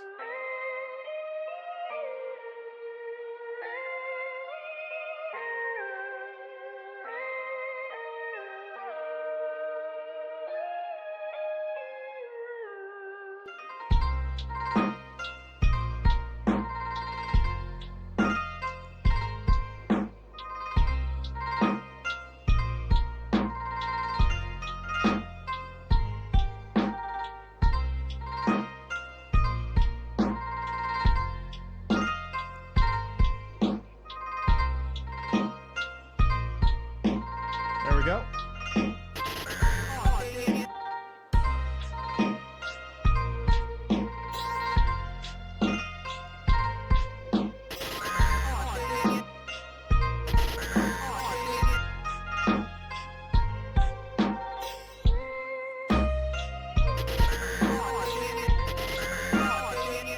I gotta run ads. Well, it's probably a good time to do it. I got this working! Yeah! And now I just need to top left, middle, center. There we go.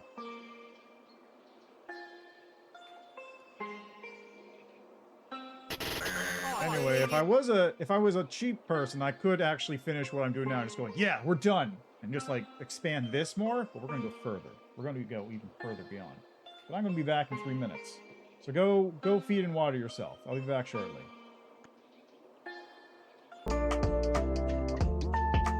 Okay, let's get back to it, shall we? Why is the desktop audio so loud? I didn't even realize. I don't know why I did that. It's very weird.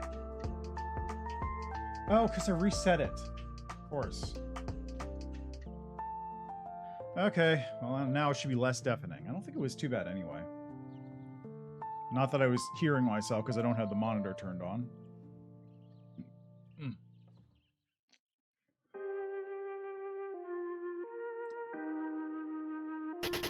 Oh, dang it. I'm just really happy that worked.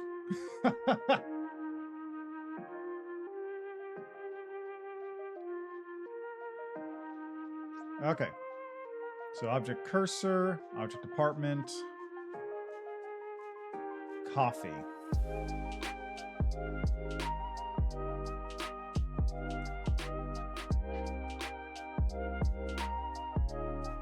So really, now I just need to like, well,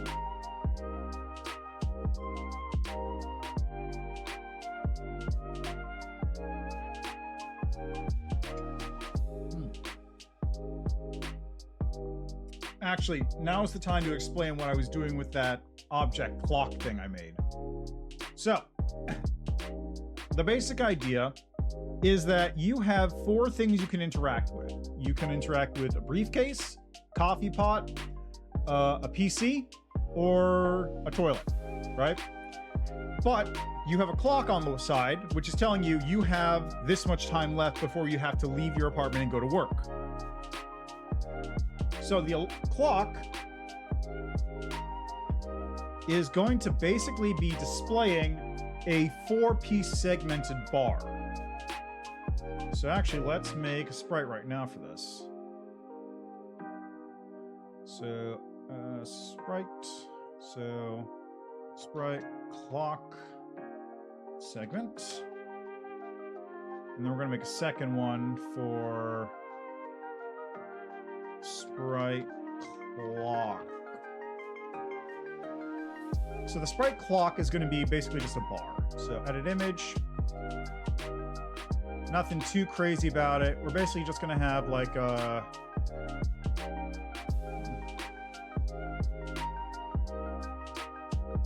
something like this. And then we're going to have like a, I need to make this way smaller. Yeah, like that.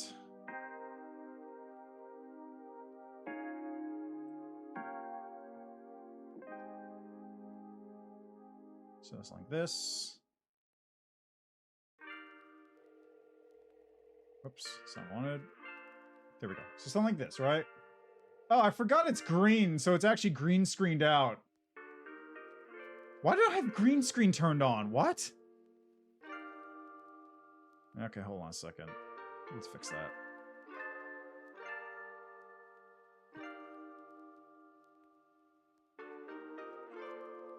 That's really funny. I didn't realize I had the... Wait, why isn't it turning off? Turn off!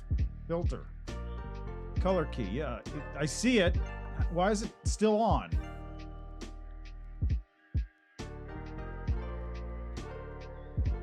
Make it blue.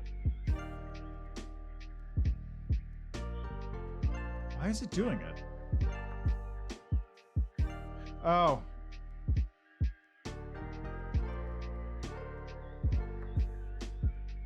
I know why. It's because I'm looking at the wrong window. I don't know why this one had chroma key. Strange. I don't know why that was there. On this window particularly, like this is the window capture thing. I don't know why this one had a chroma key active. All right, so we got this thing. Now we are gonna have, like I said, we're gonna have 3 segmented pieces, or 4 segmented pieces. So we're gonna have like one here. So 1, 2, and then we're gonna have one here that's gonna be like that. So 4-piece segmented bar. Nothing crazy. It looks like a pregnancy test. Don't worry about it.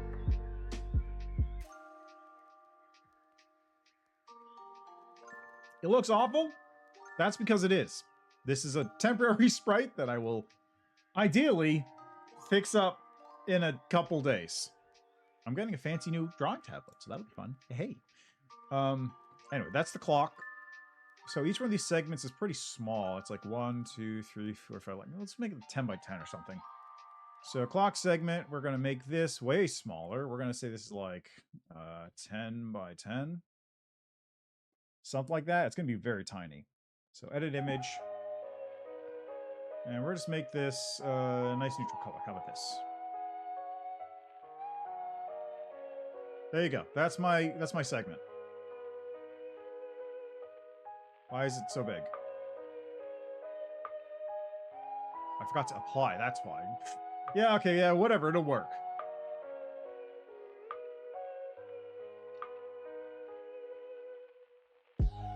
So object clock. On create. Well, object department, I should probably do this. Create, use coffee, use toilet. Let's see. Clock, remain, and that's going to be set to 4.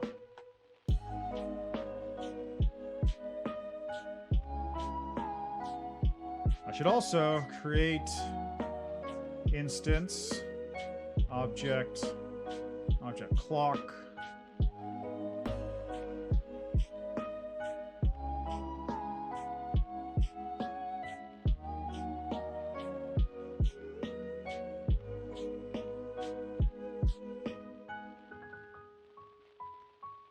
And let's make the clock over in the top left corner. That'll be fine, actually. So 0, 0 on the instances layer. Cool. That's good. And just to make things work properly, top left, so it will be spawning in the top left corner.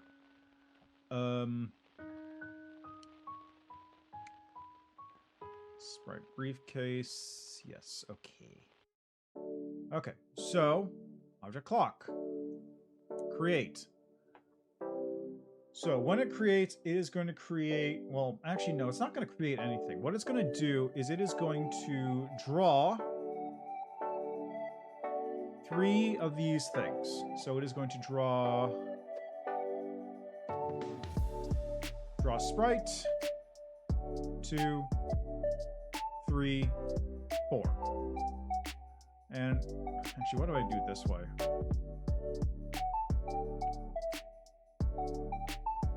Okay, so we're going to draw sprite. We're going to draw sprite clock segment.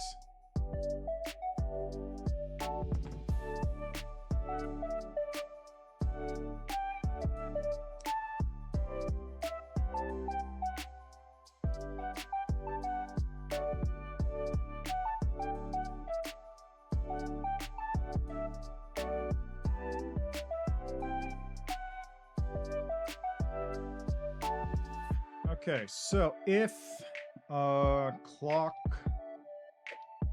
remain is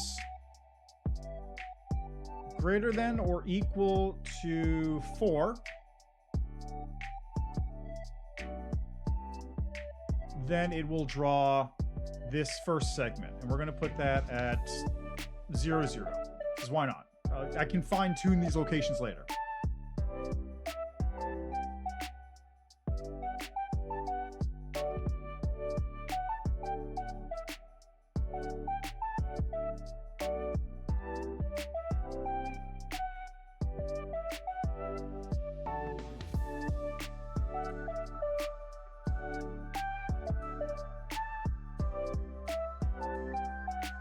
Okay, so 0, 0, 0, let's say 10, 0, 25, let's make it 15, 30, and 45. So now, it's up there someplace. Somewhere up there is where it is. Oh, dang it. Oh, wait, I forgot to draw the actual sprite. Yeah, I forgot to set the actual sprite for this. Sprite clock. There we go.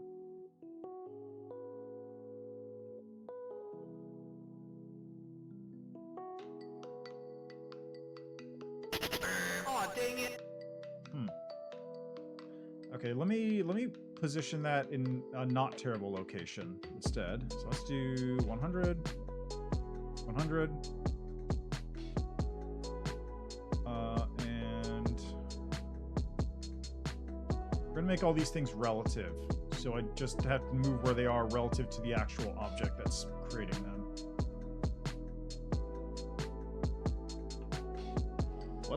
What? Oh, dang it. Why isn't it drawing the sprite? That's bizarre.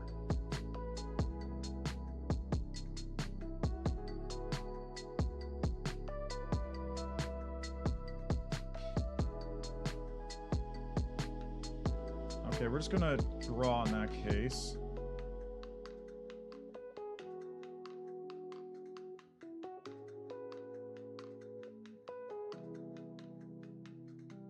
Yeah, there it is. Oh, dang it.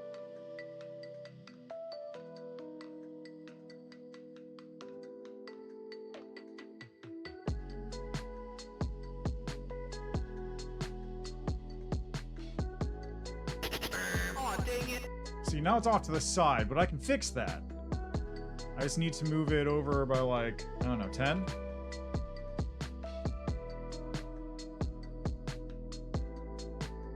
$20.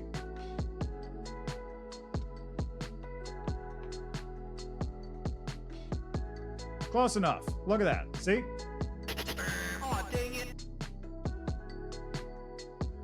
So, now here's what's going to happen, right? Ready? Ready? Watch this. Object coffee. When it does this, not only is it going to set the global coffee variable to 0, it is also going to set clock remain -1 relative. Now check it. Ready? Oh, dang it. Oh, dang it. Oh, dang it. Oh, dang it. Oh, dang it. Oh, shut up. I'm impressed.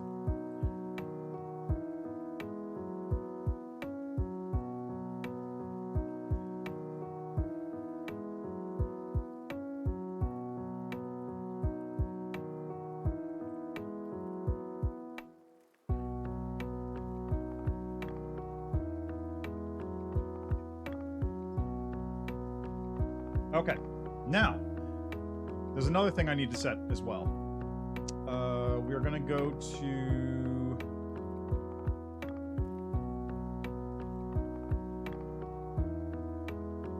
So use coffee, done.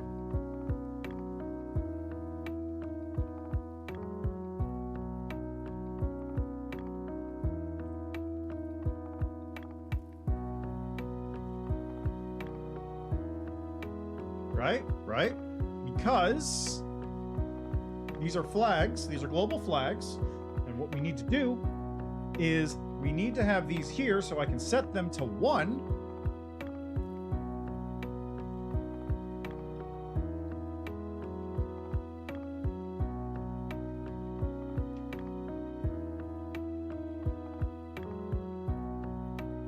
So I can set that to 1, because if I do that, I can get rid of that for now. I can get rid of that for now. I can get rid of that for now. I can go to object cursor, which has the code for this.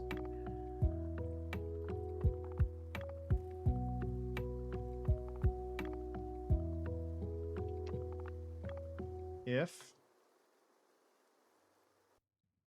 global.useCoffee done equals 0.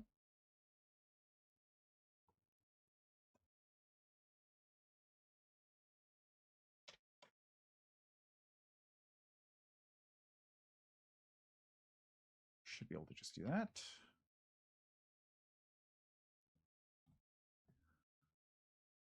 Now, Aw, dang it. coffee can no longer be activated. Yes!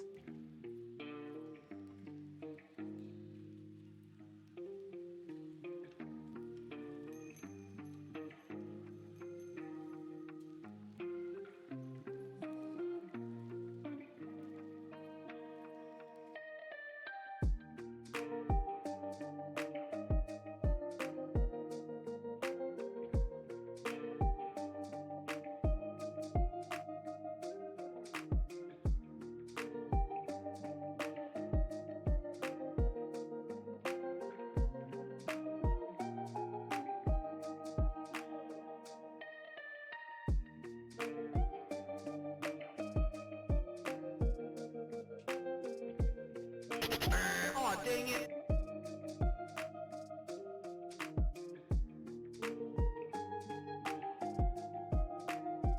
I'm getting there, baby. I'm getting there.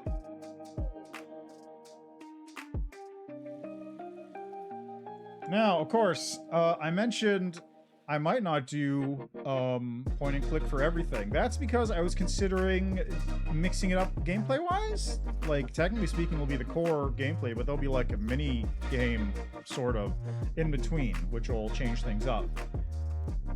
Maybe I could do Pokemon for one of them. That wouldn't be too bad. Anyway.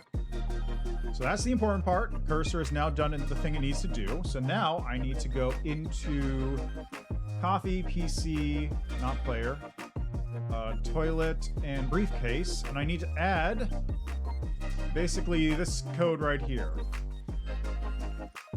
And actually, I can just straight up copy this. I can just straight up copy this into all of them. And then all I need to do is just change this from coffee to PC.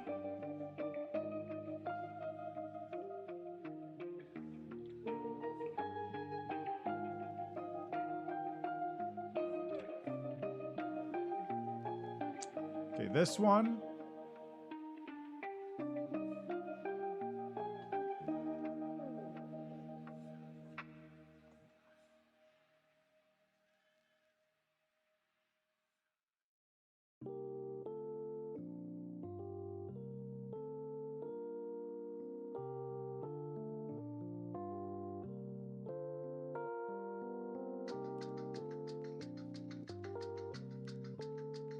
All right, so watch this. Ready? Ready for this shit. Aw, dang it. Aw, dang it. Aw, dang it. Aw, dang it. Oh, thing of beauty that is. It's pretty awful code, but you know what? It works. And that's really the most important part. Now, if you'll excuse me for just 1 second, I need to go check if the oven is heated up.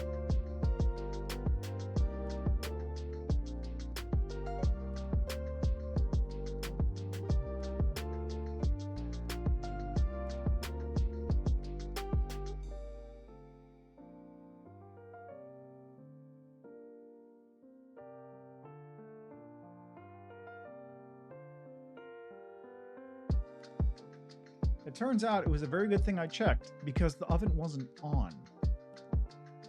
So now I've got to wait for longer for my oven to turn on so I can cook food. Which is fine because I'm cooking here. Okay. Now.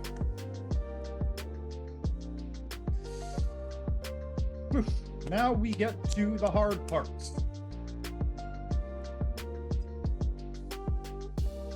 What I could do at this point is actually... Yeah, actually what I should do is this. Okay, so let's go here. Scripts. Create script. Honestly, it's going to be mostly text, so it's kind of fine if I do it this way.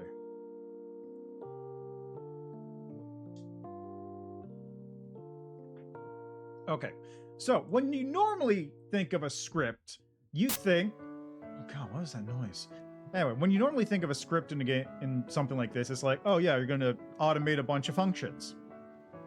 But you forget, scripts are also things that people write dialogue into, which is what I'm going to be doing. I'm basically going to be turning this into a function that gives me that. So we are going to put in...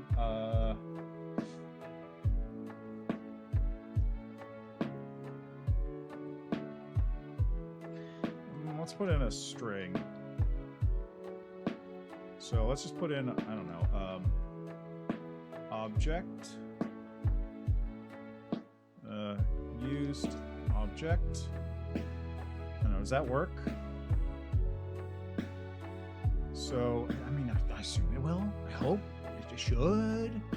No, maybe I could put like var object, like that. So what we're going to do is...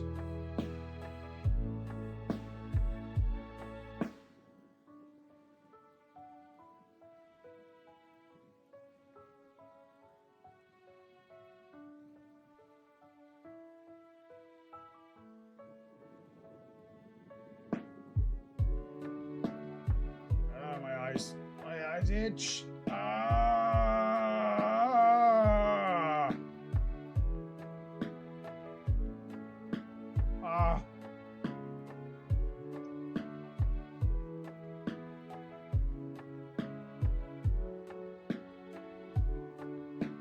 Oh god, my eyes itch.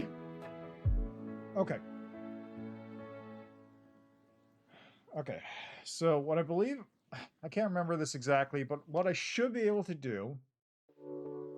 Let me explain the format that things are going to happen in, right? Just real quick.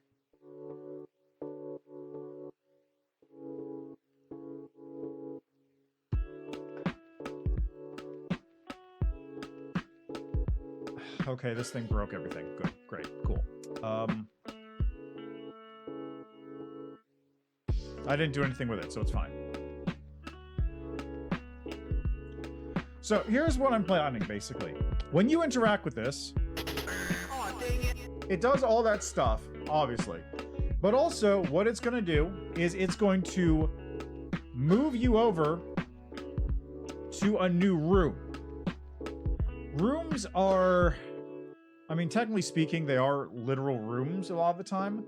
But in the case of games and designing them, like in the case of GameMaker, technically speaking, they are also like separate zones. So for example, in Pokemon, if you get into an encounter or you fight somebody, what actually happens is the game will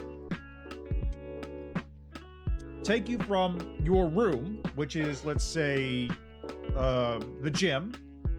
It'll take you from the room, which is the gym area, and transition you into the battle room, where it'll load up the instances of this is who you're fighting, this is their Pokemon, and does all the logic there. All that stuff is self-contained within the room for battles, which is its own separate thing. And then, at the end of the thing, it goes, okay, here's your XP, here's your whatever, kicks you back out to where you were in the previous room. That's basically what I'm trying to do here. So this room, let's say, is going to be room...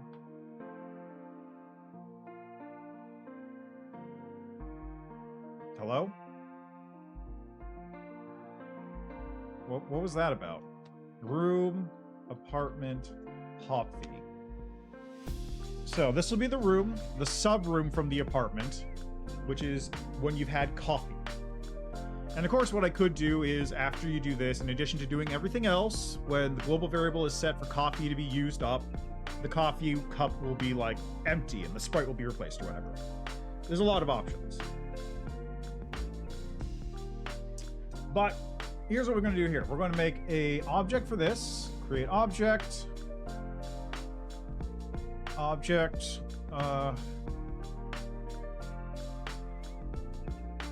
Actually, no. What we're going to do is we're going to make one object for this to make it more efficient. Because that way I don't have to write 5 different things for this. Which will take just about the same amount of time as writing one, but it's much harder to change stuff later. So we're going to make this object, and we're going to make it object, apartment, scenes. Because what these are basically small scenes that are going to be playing out around the apartment. So we're just going to put that there, and that's going to do all the work for us. So add event.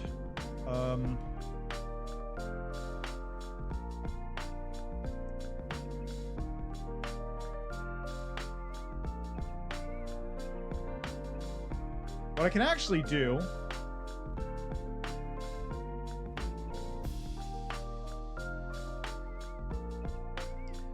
and this is something that I didn't think of until just now, but I'm so smart for thinking of it like this. All the code for whether or not it like works. Actually, let me double check that. Is it working the way I think it does? Yeah, if it's 0, then it works, right? But that just means that anything that isn't 0 will work. So 1, 2, 3, whatever. So what we can do here is event onCreate.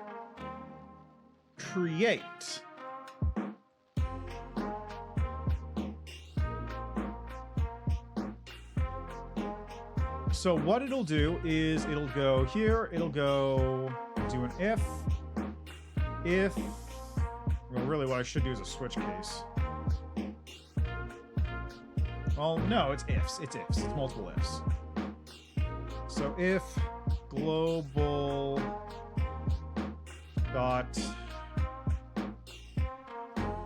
use coffee done is equal to 1, equal in this case, because I want it to only trigger 1 time. Set global variable to 2. And then it's going to run the rest of the stuff. So then it'll, like, I don't know, call execute code or set.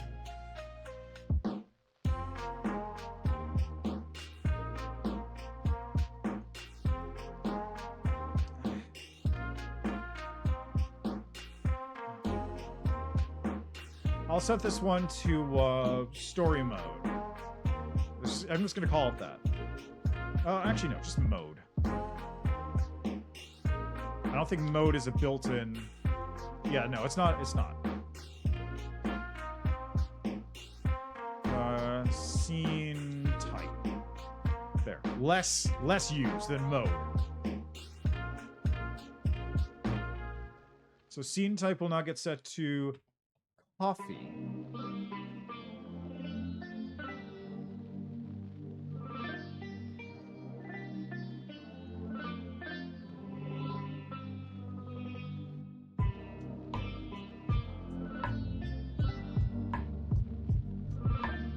Okay, now I just need to check something here.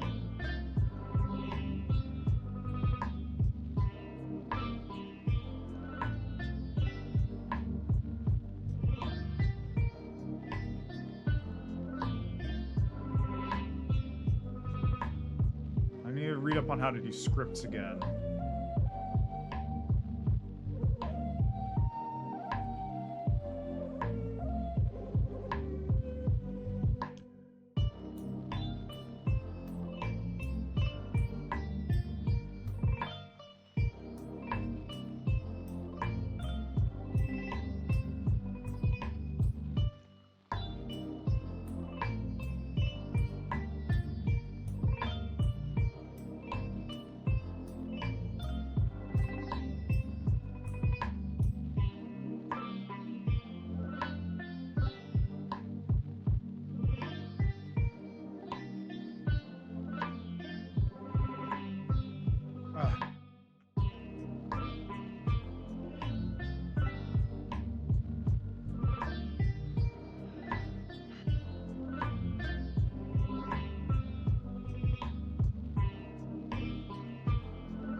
Okay, I think if I do it this way, it'll work.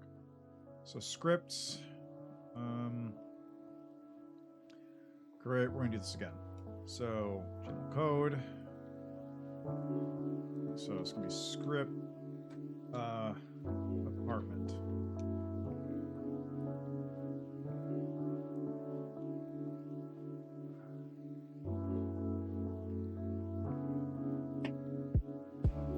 So scene is equal to text.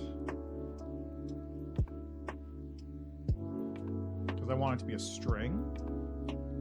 Although I don't think it's going to really be a thing. So value is going to be coffee.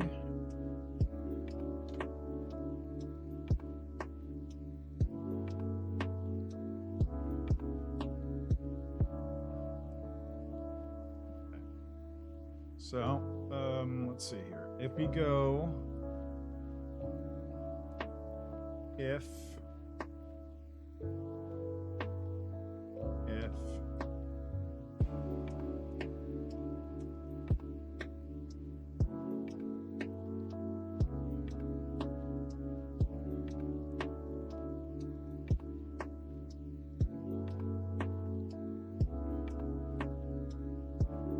okay, so then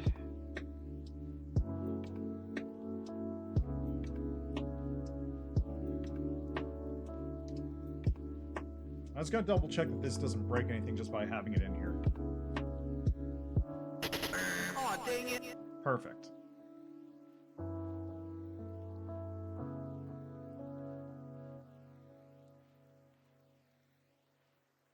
Okay, so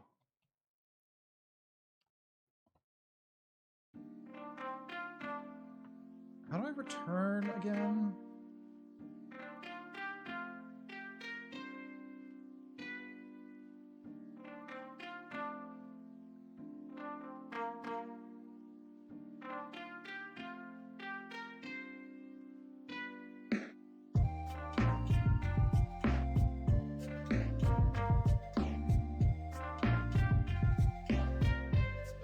Execution of the function ends at the return statement.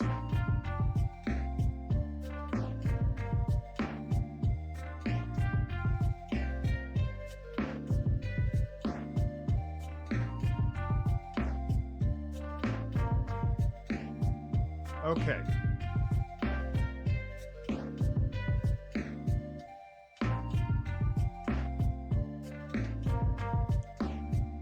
Okay. So it's got to be scene text, line equals 1.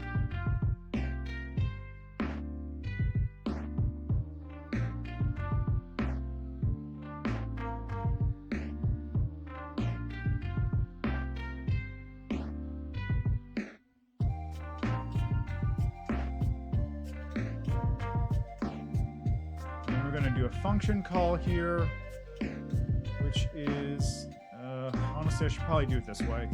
It's a little easier.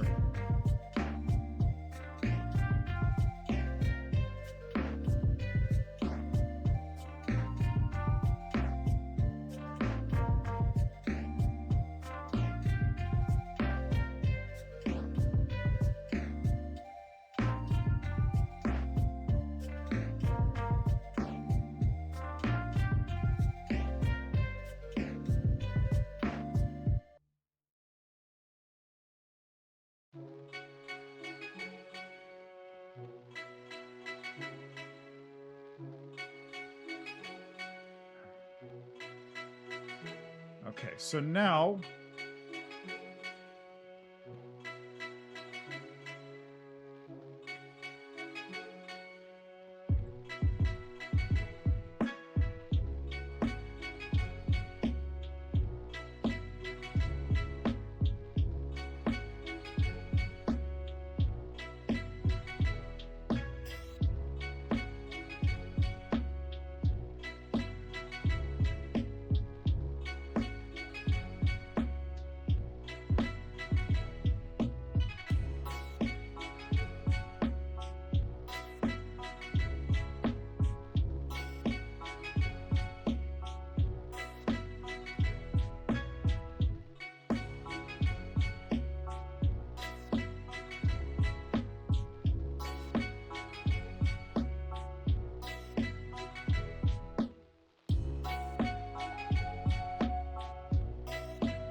text display is equal to that. Actually, this would be under step, wouldn't it?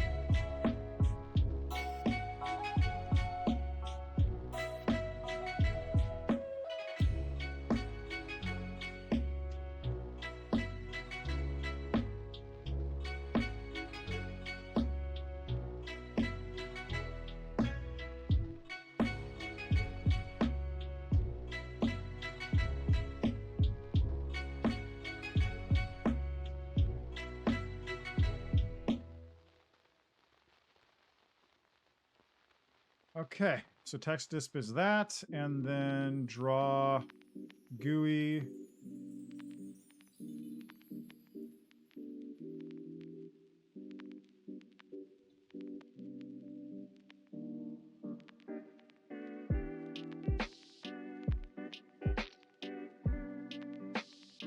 Okay.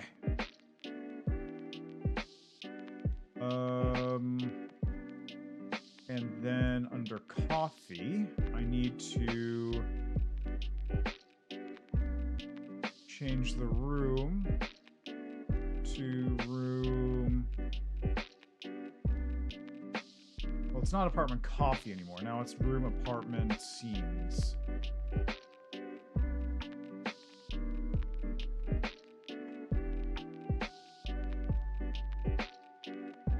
All right, let's see if it works. Aw, dang it. Well, it got there.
So now I need to figure out why it's not letting me return a string from this.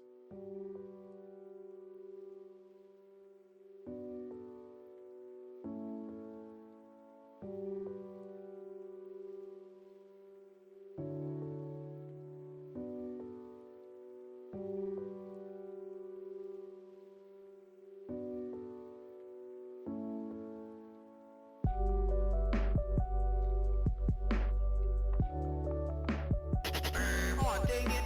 Still caption undefined, which is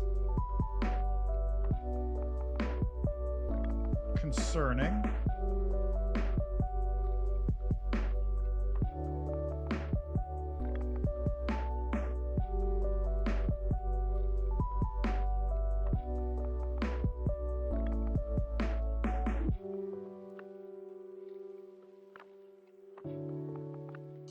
I wonder if it's undefined because something's not right.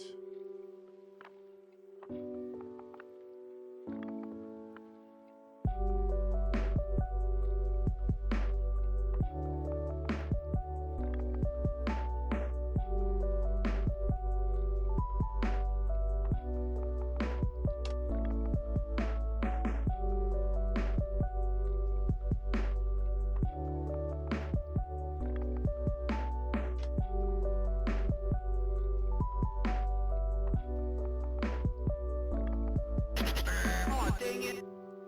Huh.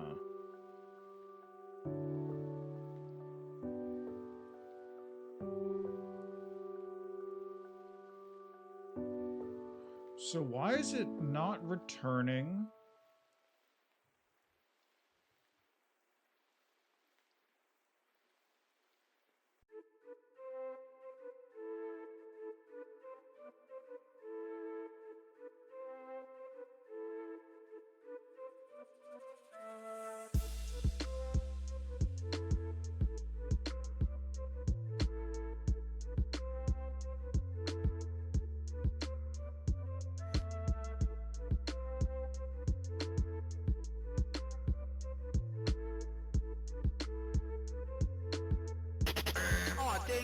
Why is it undefined? That's my question.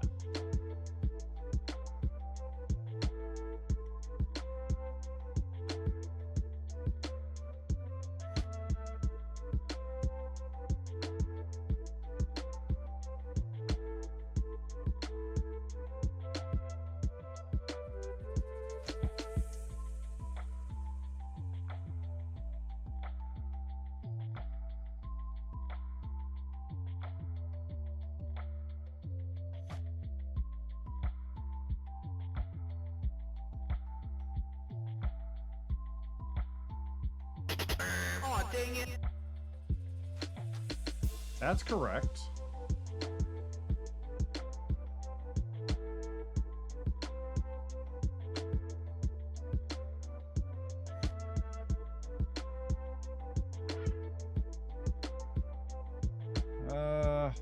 Maybe debug? Aw, dang. No, it doesn't help.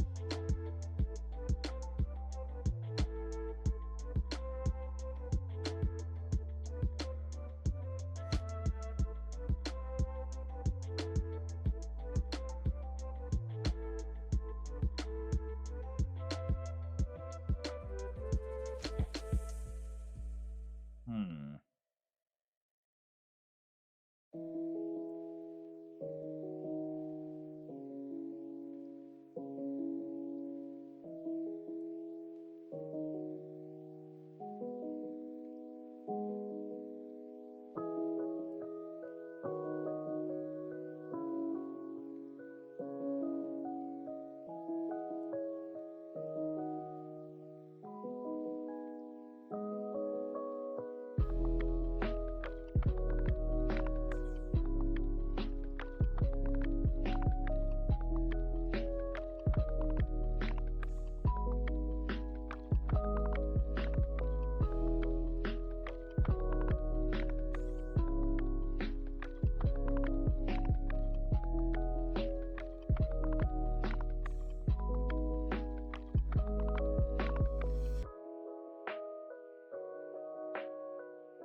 Why isn't it working?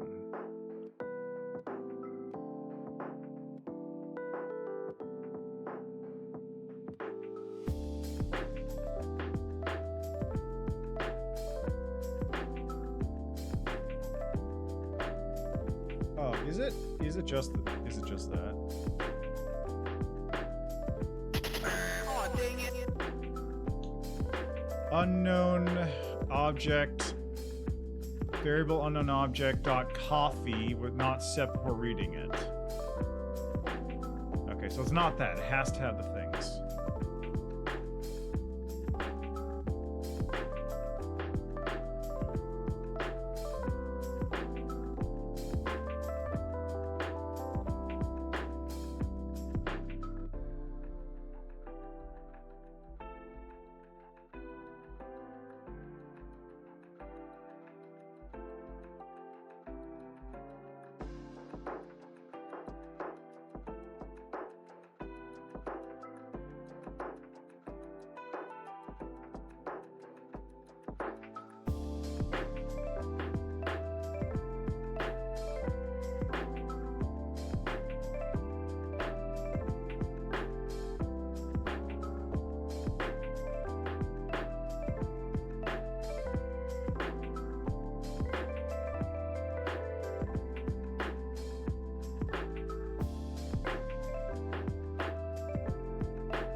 still undefined, so it's not the default that's being an issue.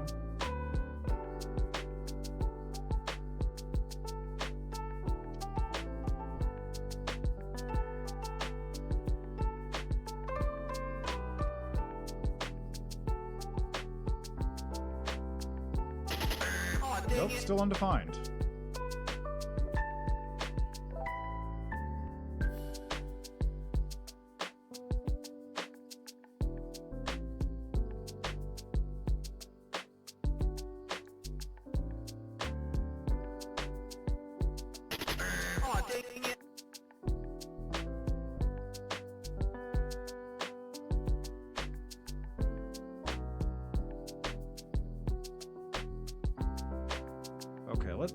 Let's try that. Let me see what happens if I just do it as, instead of scene type, we're just gonna do coffee. See if that works. Oh, there we go, that triggered.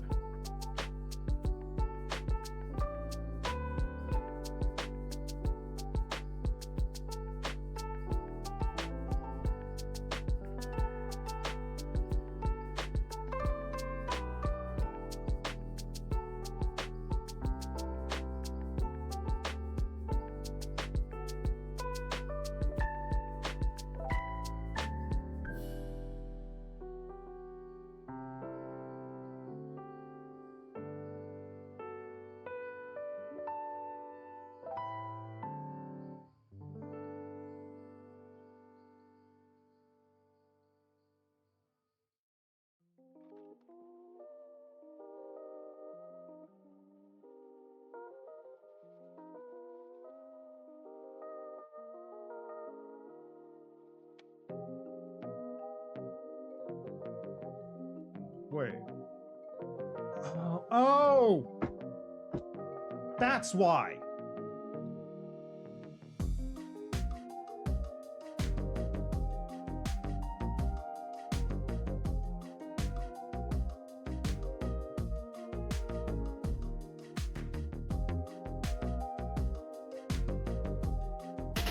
Oh, dang it. That was it.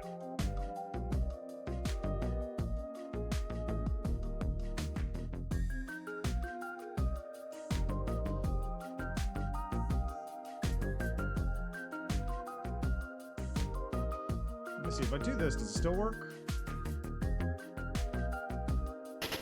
Oh, Yep, dang it. still works. Excellent! Let's go!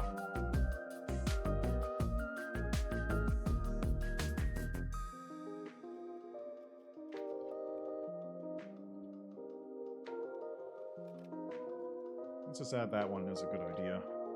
Thank you to the person who helped me. He's very good at GameMaker. Oh, dang it. It's his job, in fact.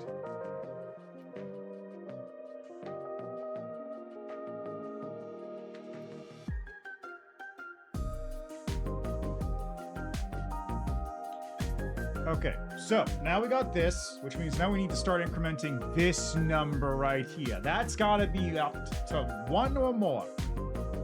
So create assign variable text disk, and we're gonna call this line count. It's gonna start at 1.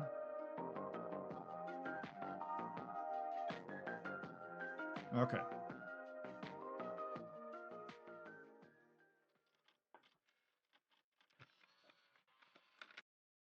So, if mouse pressed, I don't know what's the actual thing called. You know, I can just do it out of this. I don't need to be in this function anymore. I was basically just in here because functions are way easier to write if you use the code screen instead of just using the function call thing, because then you got to remember like a bunch of parentheses and all this. This is just way easier. Okay, so mouse. If mouse pressed, mouse button left, variable, we're gonna go line count. It's gonna go up by 1.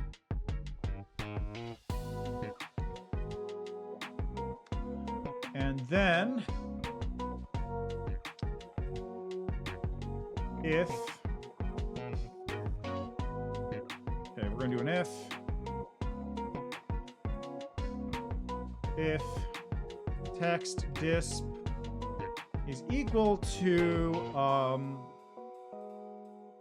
line end. It's gonna make it say that text exactly. Then we go down to script.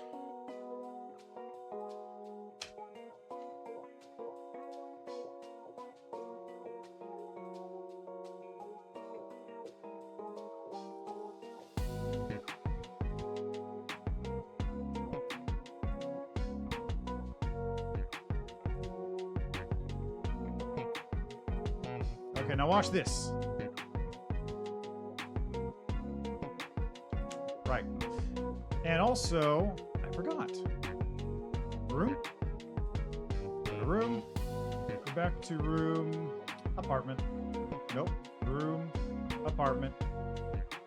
Okay, ready? Watch this. Watch this. Ready? Ready? Ready? Ready? Watch this. Aw, dang it. Aw, dang it. Aw, dang it. Test 2. Back here. Woo! That should not be 4. Why is that 4?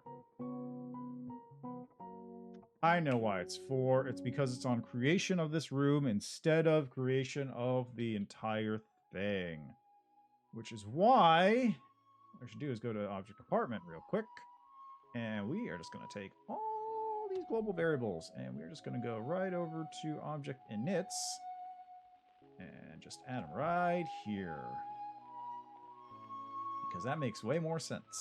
So now all that stuff is not even in here, which means it won't be affected.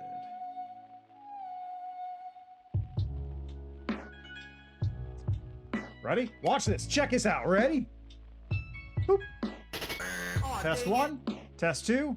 Back. Clock is still at 3 pips. Let's fucking go. I am the best.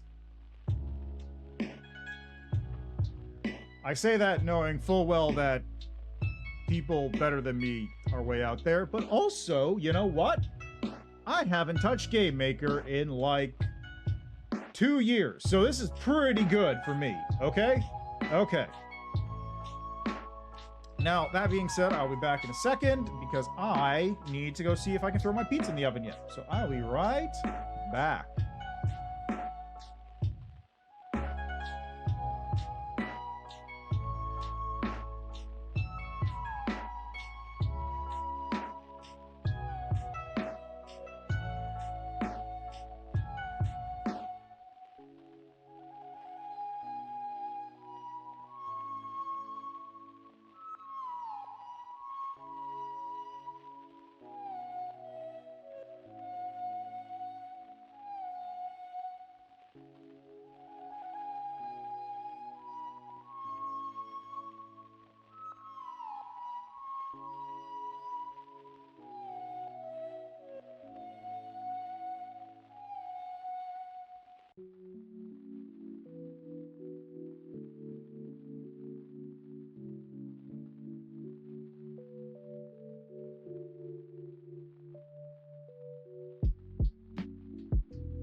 Okay, we're back. Now. Can't activate coffee anymore, baby! Alright, so now. Let's work on this script here. Actually, real quick.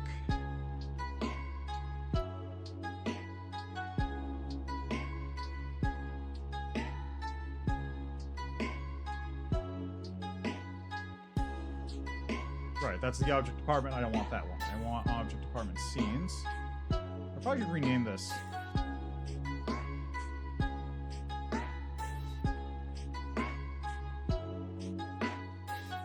It's a little easier to tell what I'm looking at that way when I'm in the scene or the object picker.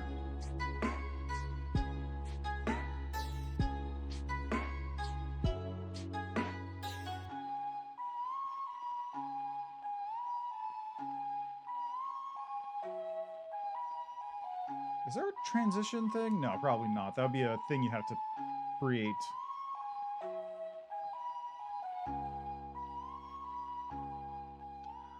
Okay, assign variable, scene type, text, blah, blah, blah. Text display, line count. Okay. So, if coffee done is 1, set it to 2.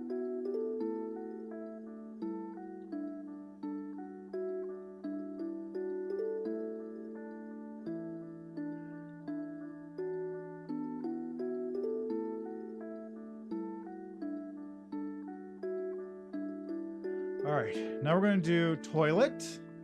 Done.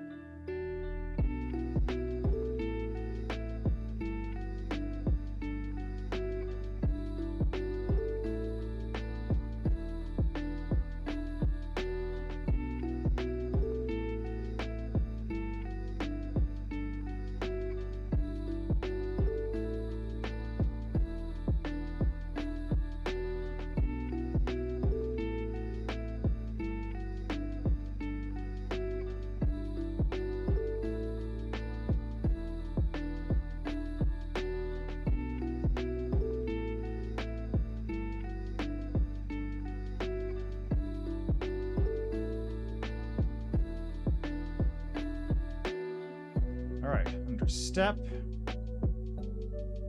it'll do the scene type. Goes back to apartment. Okay, good. Good, good, good, good, good, good, good, good, good, good, good, good, good, good, good, good, good. Alright. Briefcase, coffee, PC, toilet. So coffee. Basically, just has at the end of it, does that.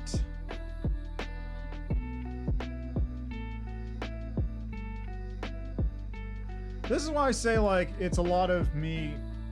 In the long run, if I had spent a lot of time planning this out and doing it correctly, because of how identical all these things are, it would really just be a lot of, like, background stuff that all kind of snakes out and connects to things from like one singular point. Because all these things are basically identical objects at this stage. But due to the nature of what I'm doing and the crunch time, I cannot do that. So we are just going to have to go ham, as it were. Here, I'm going to close that. Okay, so toilet, all that stuff is now set. So we just basically just copy this over, and we're gonna just, why did it do that?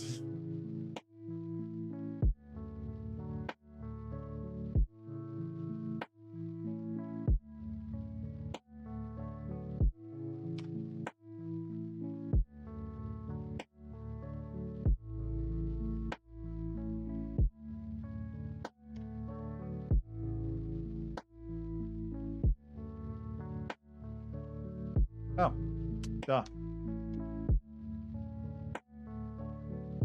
Of course, right. That part's kind of important, isn't it? See, that's the switch. which means I need to put another one right here. There we go.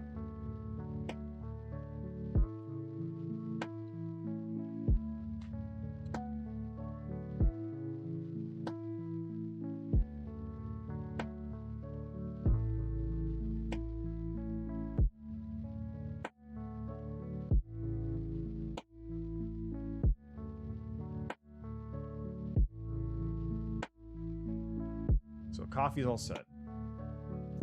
This will be toilet test.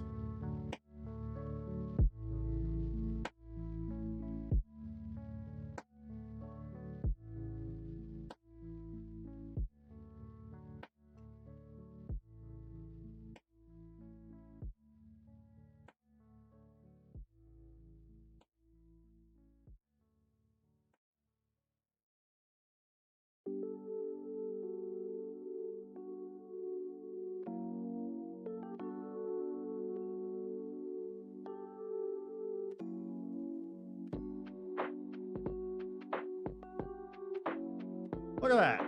Nice and compact. Is what I would say if it wasn't 80 or 90 lines of code. Don't worry about it, it's fine.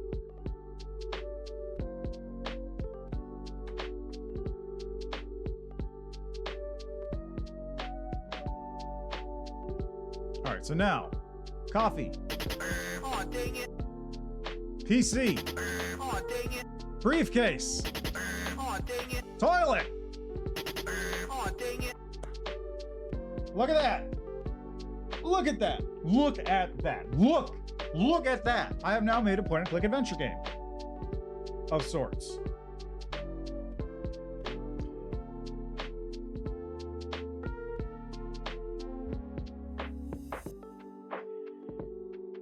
Now I'm going to actually have to do writing. Ugh. Awful. I'll have to make sure to keep everything concise so it doesn't balloon up like crazy, but like, yeah, that's kind of it for that part. I did everything I needed to, basically. Let's see, that's pretty much everything, actually, because like, any other objects I might interact with are basically going to be the same thing. The only difference is like, if I want to interact with like a random object, like let's say there's a window right here. You know, let's do that. Let's make a random object I can interact with. How much time do I left in my thing anyway? 9 minutes. Okay, I got plenty of time.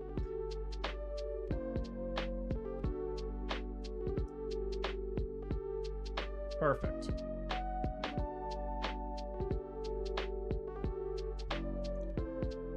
Okay, so let's make create object window. Nope. Object window. I'm gonna make it apartment window just in case. I feel like that's gonna be important. I don't know yet, but I feel like that's gonna be important. Okay. Sprite. Create new sprite. So you want sprite window. A pot window. Where's that PNG? Why isn't it here? Didn't I not? I didn't download it? Why didn't I download it? It's weird. Could have sworn I downloaded that.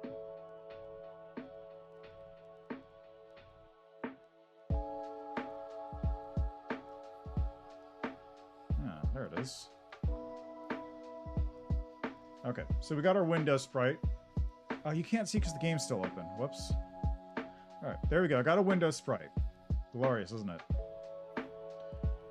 Yeah, okay, that's fine.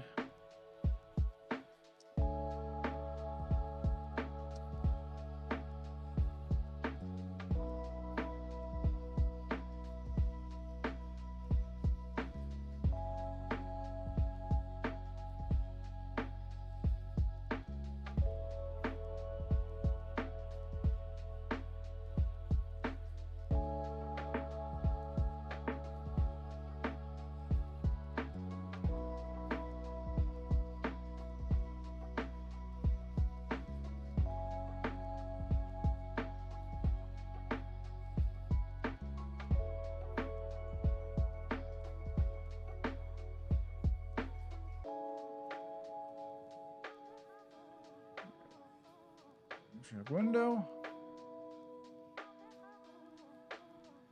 There we go. So now we've got an object window there.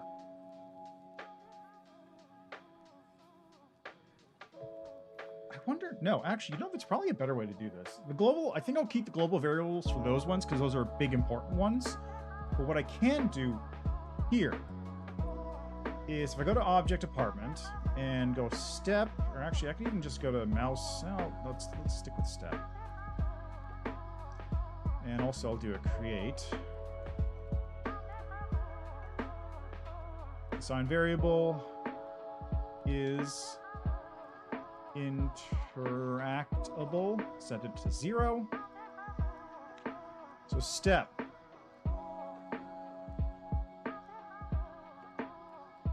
Let's see, create. I'm not going to make this one really a well, I guess kind of collision, but it's not going to be like a solid collision, so it doesn't really matter. Okay, so click, mouse, click, collision. There we go. Collision, object. We want object player.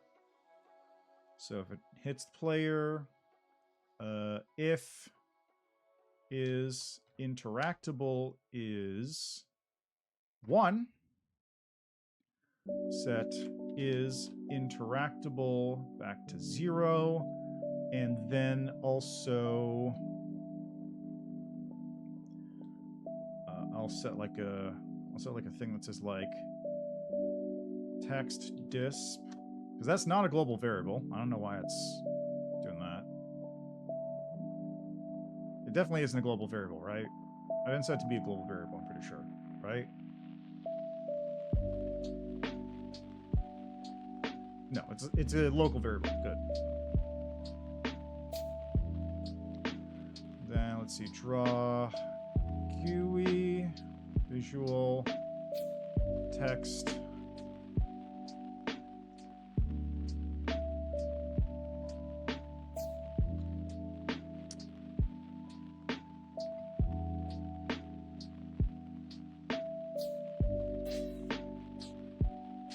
Text disp is equal to 1. Draw caption.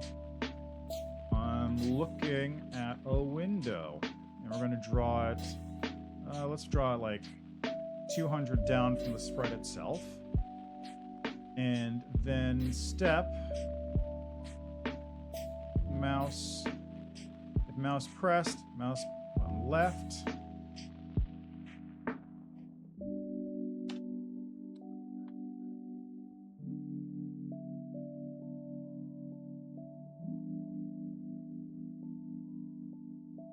Back to 0, and like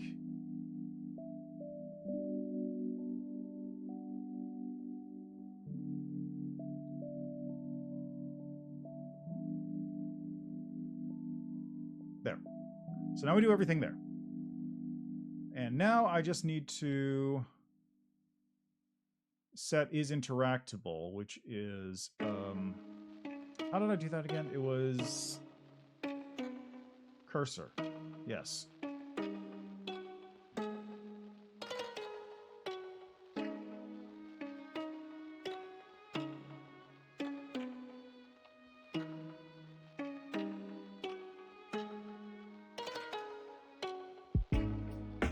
Let's see, if mouse is pressed,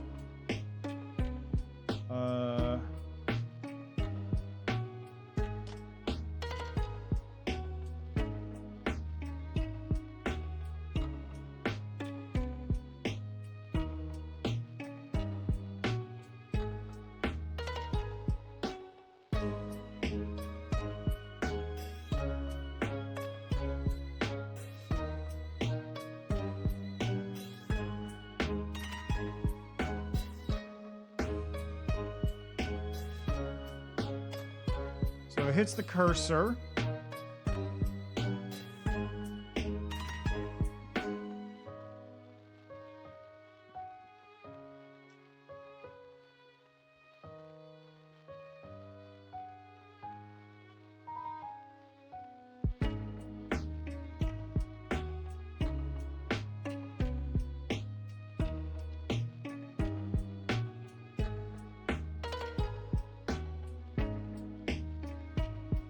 Let's see if this works, right? Let's see if it works.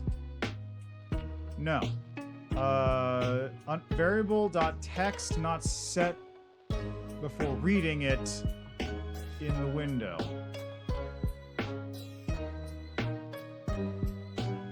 Oh. There.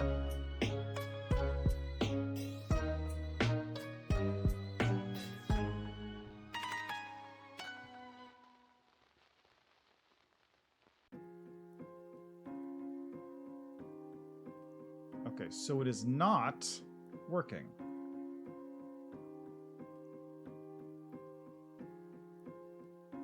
This is the nice thing about using global variables, because then you don't have to worry about that shit. You just kind of send it, and it just goes. It just goes wherever.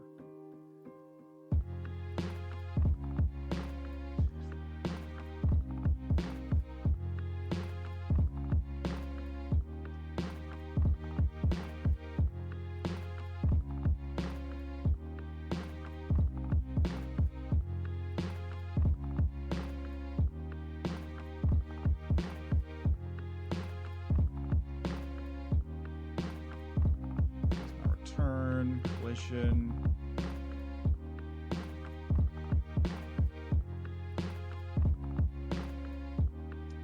Maybe place meeting? Did I just use place meeting again?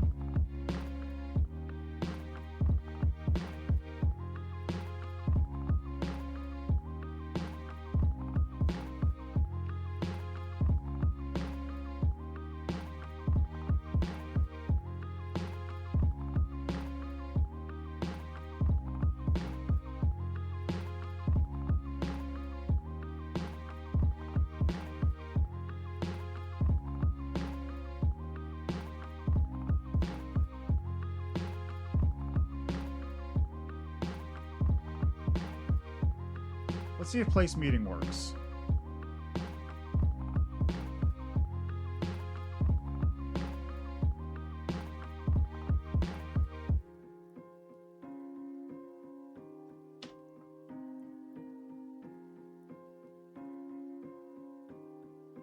Oh, hold on. I'll be right back.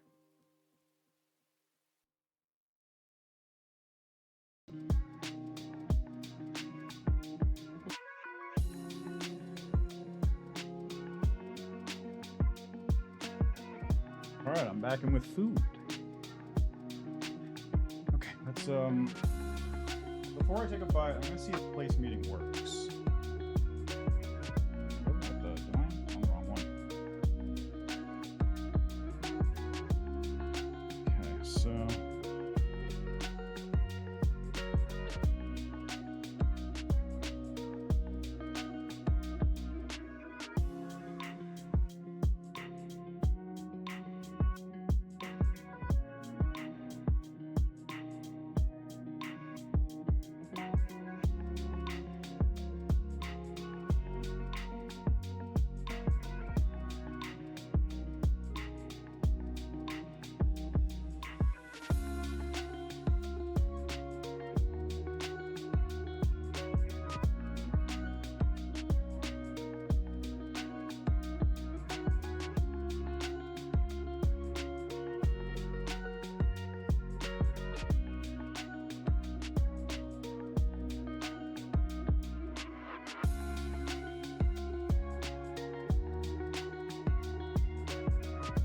Hey, look at that! Look at that!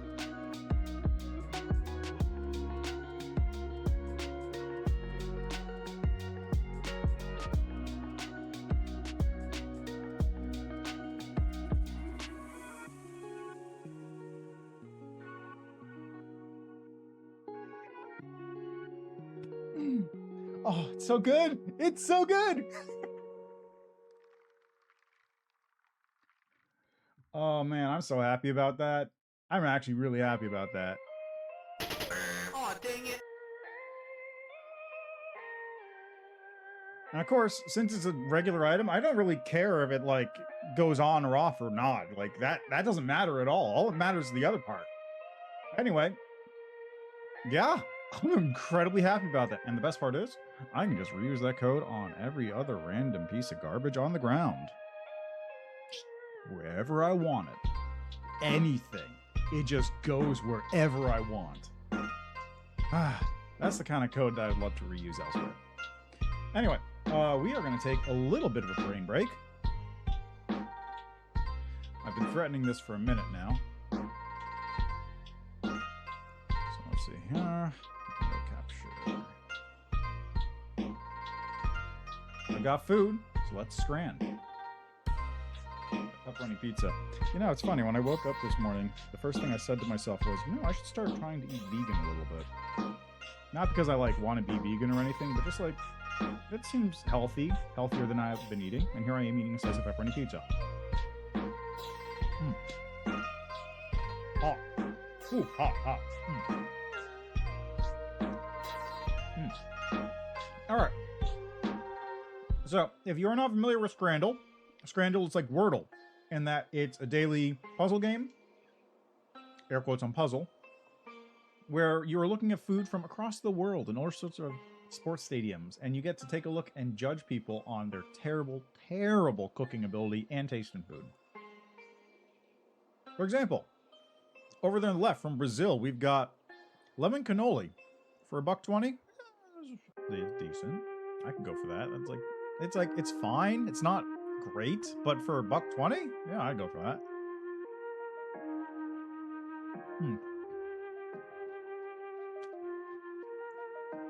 And on the right, you have the Stoke Stack, which appears to be some sort of pulled pork burger? Something on it. I don't... Also, that cheese isn't even melted. Like, you see it right here. That cheese is not melted. Yeah, that's about right.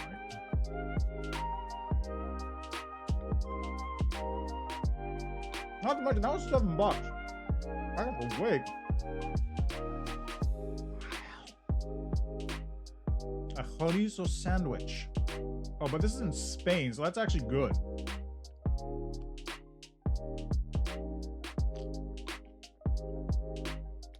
Whereas on the left, for $8, you get a bagel with salt beef or salmon. Okay, so this is not bad, actually. Like, I go to New York City every so often, and it's like, it's not even the craziest thing I've seen from New York City bagel places. But it is $8.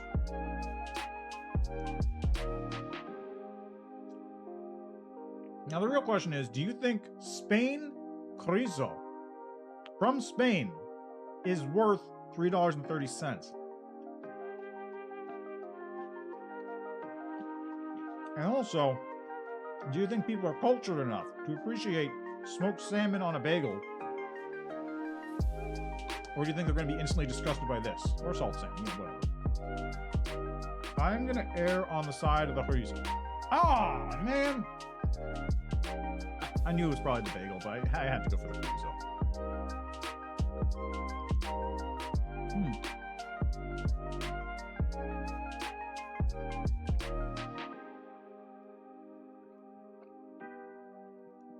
Double bacon cheeseburger.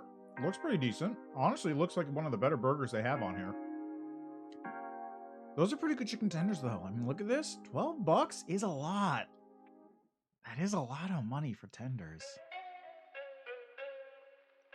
It's not, shockingly, they're all from England. Like, this is a surprising amount of edible food for England.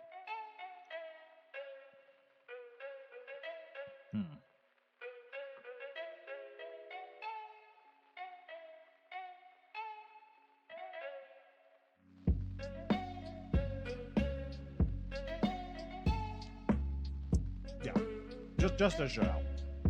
The presentation was just a little bit better. What? How is that 55%? That cheese isn't even melted.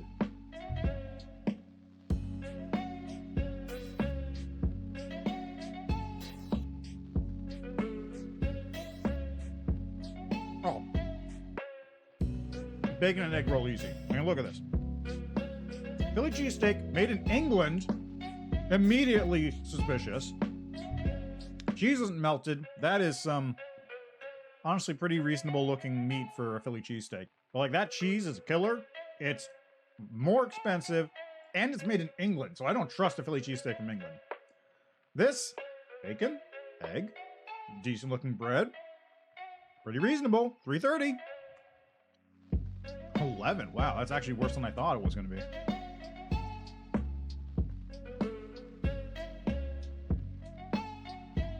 Steak pie, chips, and gravy for $5, or deep fried cheese in a roll from the Netherlands.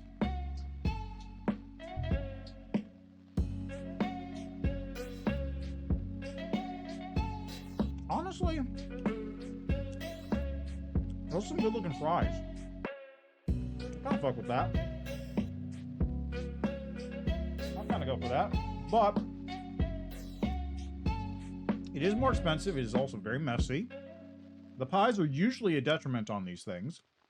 And this is basically just a mozzarella stick in a sandwich. Really? That was a good looking pie. What the hell is that thing? Is it just a sausage? Why did they cut it like that? It looks like a lobster. It looks like a weird lobster. Okay, so it's a single sausage for $2.60. That also comes with bread, and it looks like, I don't even know what that is. Whereas you got a really nice looking burger, actually. Yeah, that's what I thought. All right, on the left, we've got torta ahogada with a taco. That looks pretty good. $4.70? Yeah, I'd go for that. On the right, you got roasted potatoes with beef gravy for $3.50. That's it. Just a bunch of potatoes. Yeah, exactly. How is that 84?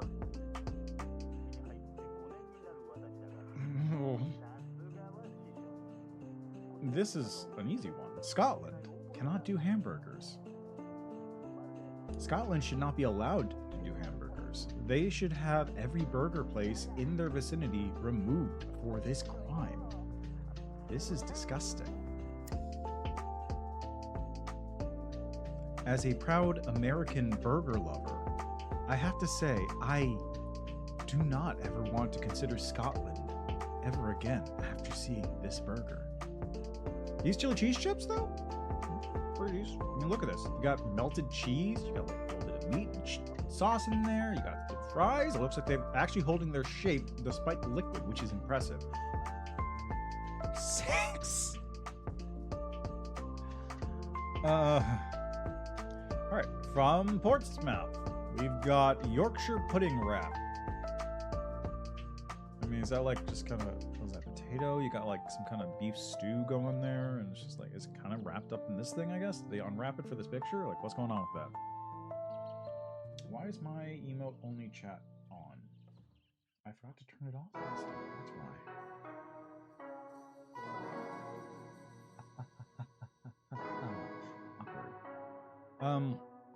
Over on the right here, from Twentenham, you got a gammon sandwich. What's gammon? What is gammon? A hind leg of a pig that has been cured. That actually sounds pretty baller. Yeah, it's cheaper. It's like some kind of pork sandwich thing. Looks pretty decent. I go for that. Yeah, that's grand. And yeah, 7 out of 10 is okay. That's not bad. That's not bad. That's pretty good. Let's see. That was a dumb mistake in retrospect, but like, it was $3 for like a Spain chorizo. That's where they make the good stuff. Like, you go to Spain to get the good chorizo. That's the place. Granted, they're not going to sell it for $3.30 in a footy stadium, so perhaps that was an overreach on my part. But it's a consideration. I'm just saying. Over here in slot 4, we've got the beans and cheese, which somehow... Look at this. I just want to look at this. Okay. Pork and stuffing roll right here, right? Look at this. It's pork. It's got like some stuffing in there. That's all it is. It's a sandwich. May not be the most appetizing thing in the world. For $8. okay, that actually probably is why. But, like, I consider it. Maybe. On the other hand, you got chips, beans, and cheese from England, £1. Those are beans, just straight up beans. You have French fries that it's unclear if they're holding their shape or not. They could just be, I don't know, the fries could like either be awful or okay. They don't look like good fries is what I'm getting at. And the cheese is not actually melted. Like, it's just dumped on there. There's a good chance that is cold. I don't agree with this. The price, sure, okay. I don't agree this should have an 18 and this should have a 55, though. That is ridiculous. All right, and then the last one. Yeah, honestly, that one's fine, too. Like, I'll take the 8 out of 10. I'll take an 8 out of 10. I disagree with that 7. I strongly disagree.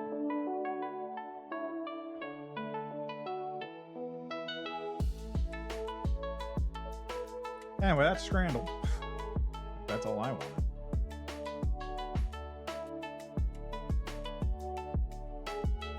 Proper scran.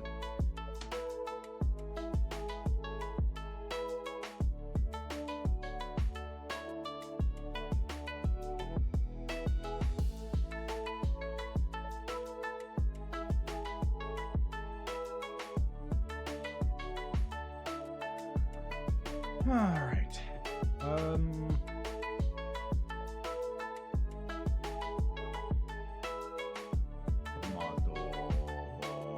So we got tomato. Let me take a look at the answers here. We got tomato. We got a chibi doki bird. Look at that. You've got other chibi doki bird.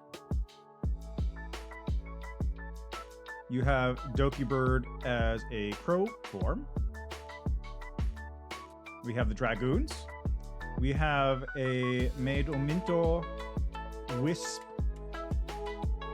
We have low poly retro doki bird. This, whoa, that's, boom, that was. And the tomato, el tomato.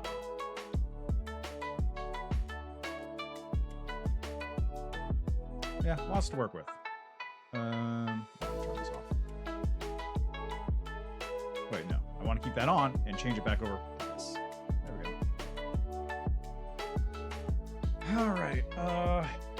The real question is, what else can I do on stream? Because a lot of this is just going to be retreading ground at this point. Let me take a look at what I got for story here. Is there anything I can add to this? I got sound effect. I basically got all the bones set up. So a lot of this,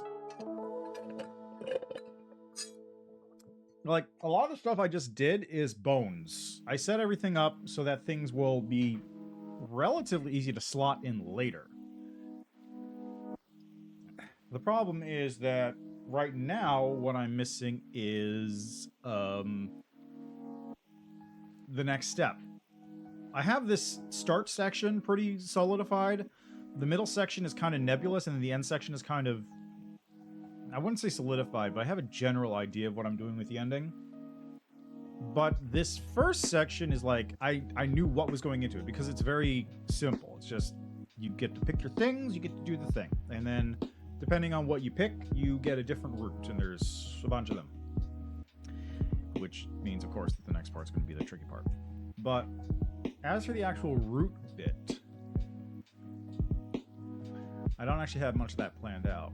Like, I have part 1, which is leaving for work planned, but I don't have the at work, then after work part, which would be part 2, and then part 3 is the finale. Ideally, a single playthrough will be like 5, maybe 10 minutes. Because the idea is you're going to go through it multiple times, because there's a bunch of endings. Which does mean I don't have to jam-pack it full of stuff, but I should do stuff, you know? Gotta make things work. So, you know what? Let's do one last thing. Got a little bit of time left. Let's see if I can smash this out real quick. So, we're gonna do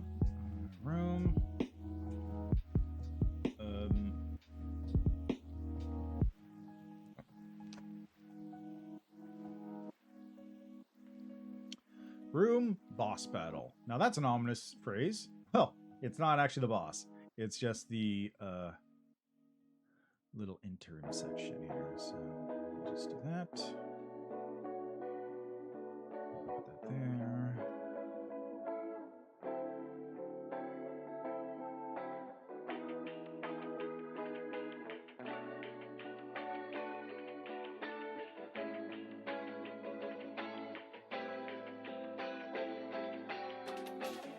Looks good. So now we get object cursor. That's there. Now we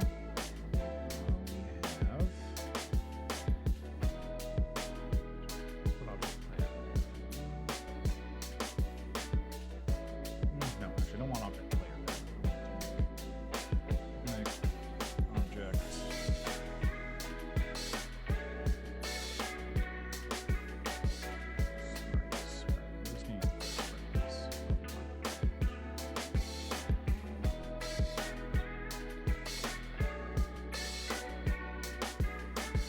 Some of you may already understand where I'm going with this.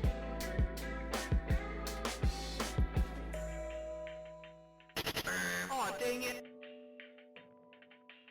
Actually, I want to change the boss battle room so it actually goes up. There. Now it'll load boss battle. Perfect. Now I need to make it so this thing.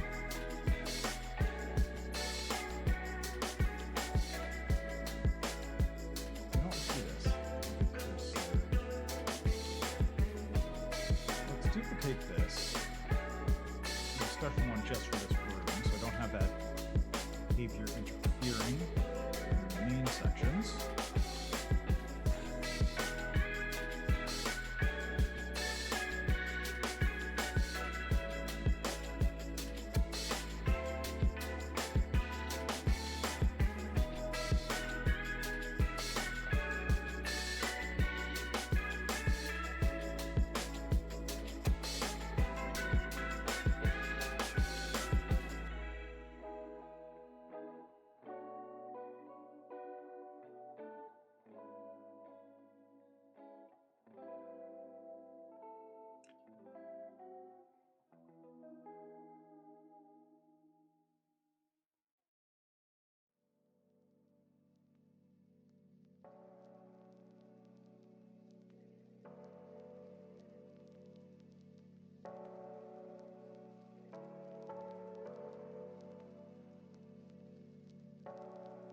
Okay, good. Good. So now create step.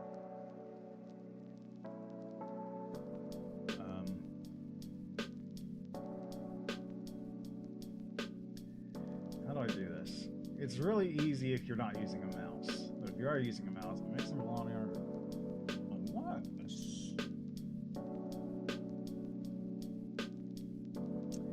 Because I can't restrict the mouse into that space. That won't work, because then that reduces usability of the entire program, which does not. That don't fly.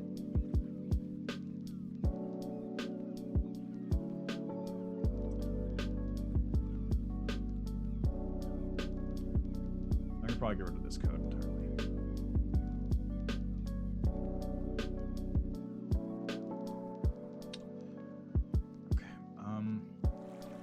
How do I want to do this? I want to stay within the bounds, right?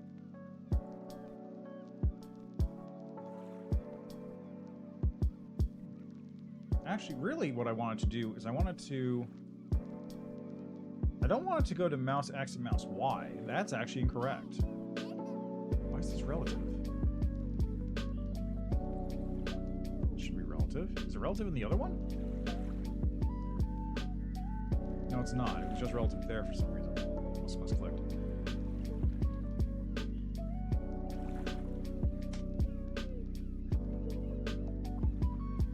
Okay. So at every step, I want it to get...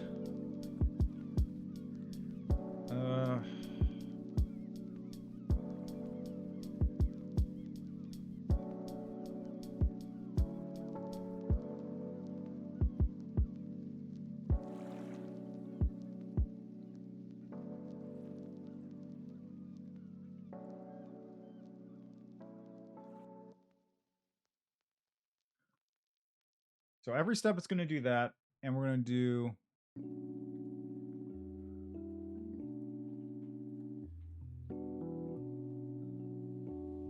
so speed and direction is going to be, let's say we're going to set it to be 7, right? So now, always move in this direction. Good. So now we're going to have a event collision object wall. Set speed 0.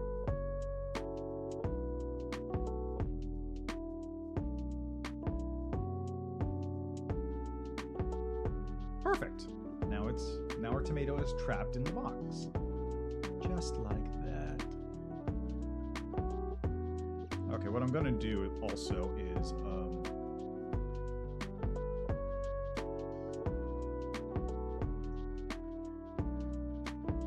I'm gonna do that thing again where if I go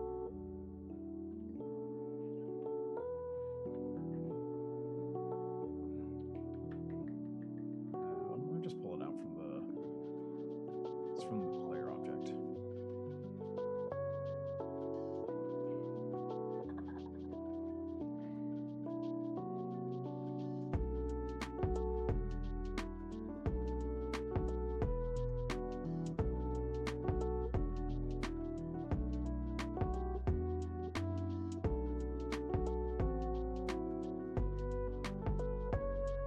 Expression.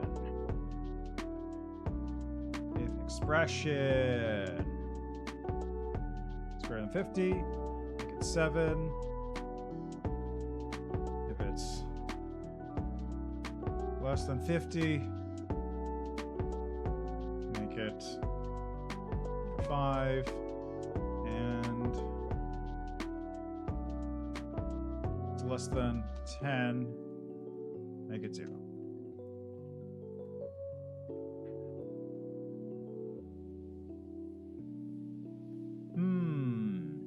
Right.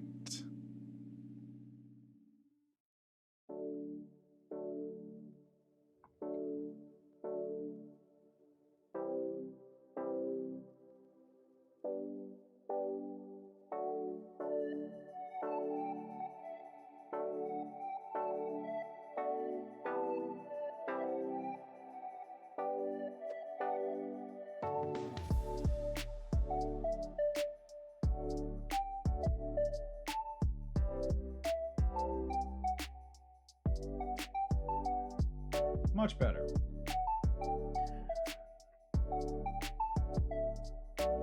That seems about right. So now,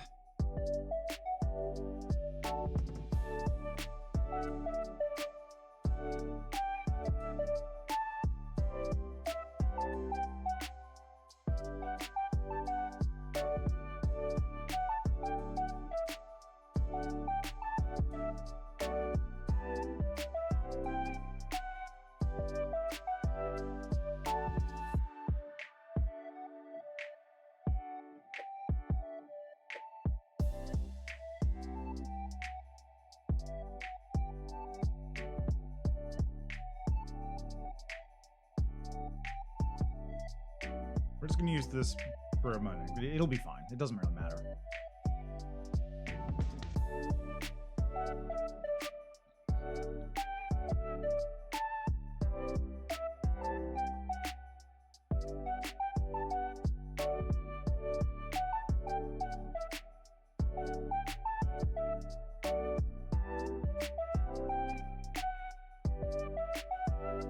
So on play, it's going to make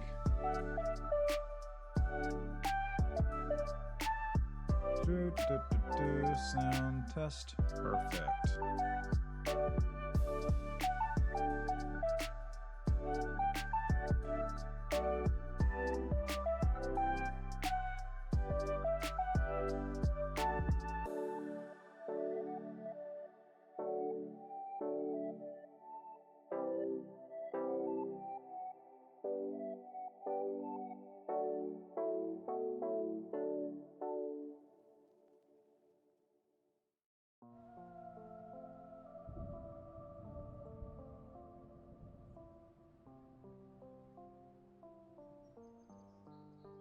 if I remember correctly,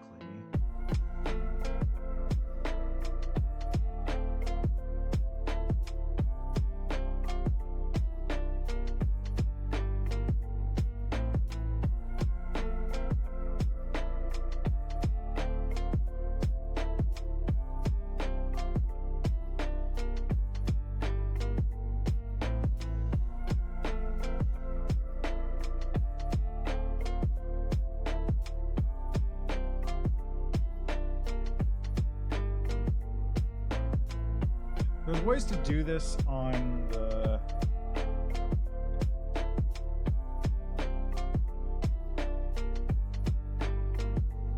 there was a way to do this that involved a lot of like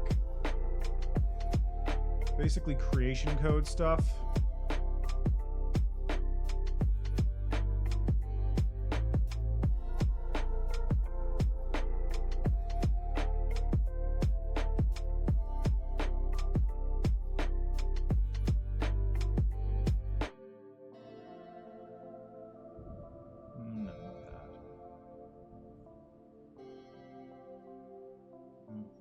Let's see, create.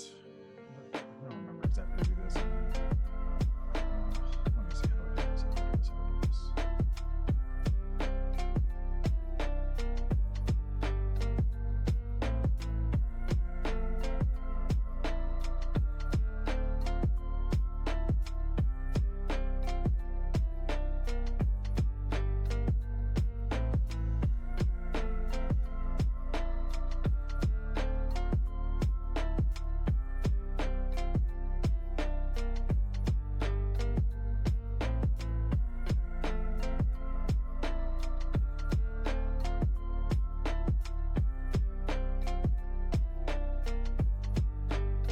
Instance create layer. Perfect.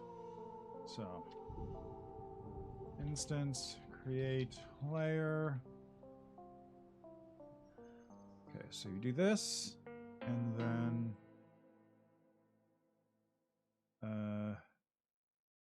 X, Y. So X, Y, layer ID, instance. And then we're going to put in some objects, so object bullet, and then var structs.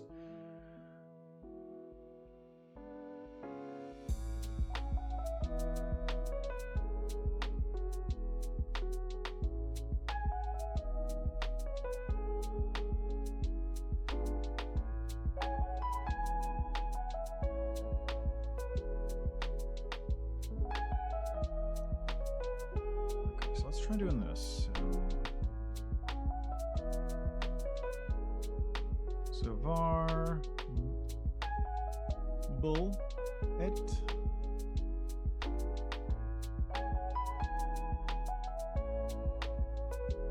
So bullet dot how do I set that variable?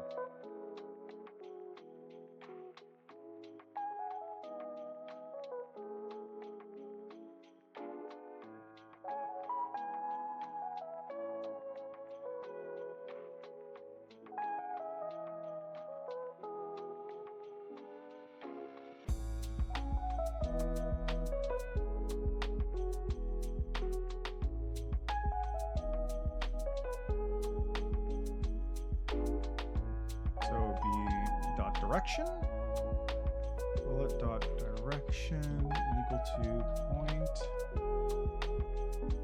direction of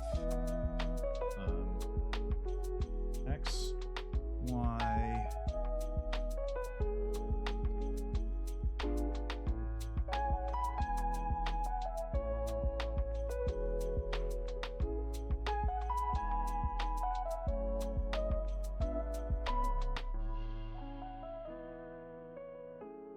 X, Y, and then I need to get the instance of the cursor. So how do I get the instance?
How do I find the IG?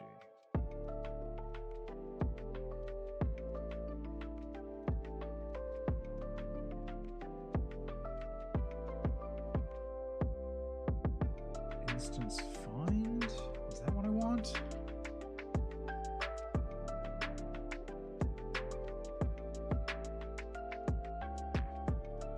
Object. Yes, perfect. Instance find. So I want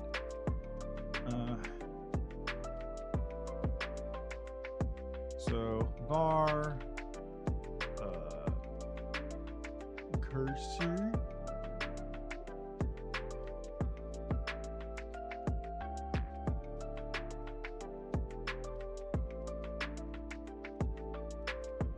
object cursor boss, and I want the first instance of that because there's only going to be one.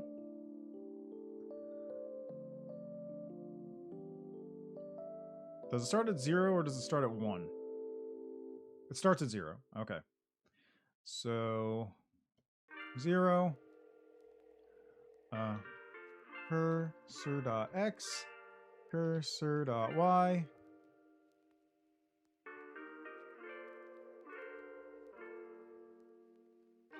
okay, bullet speed is 5.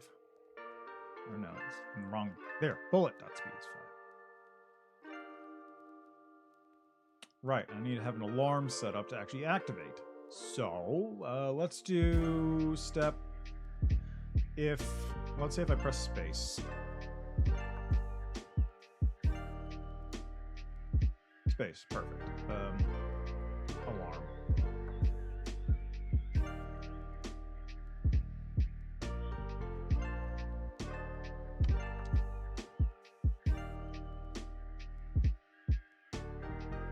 Which is 0.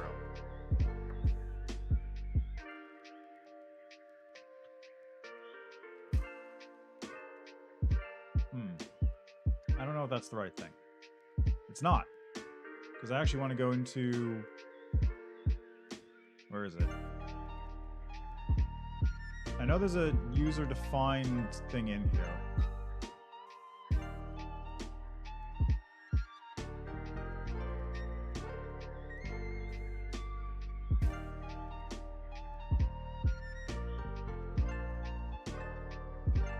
Let's just see if this works. Let's just see if this works first.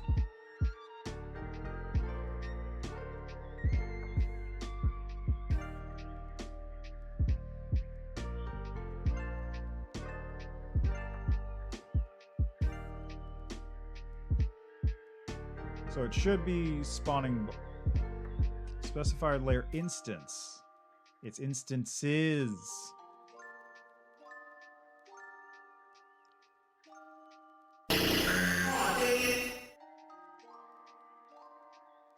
It works. It works. It fucking works. Now I just need to figure out how to do this on a timer.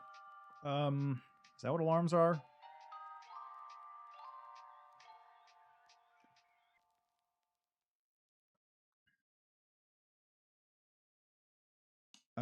Alarm array.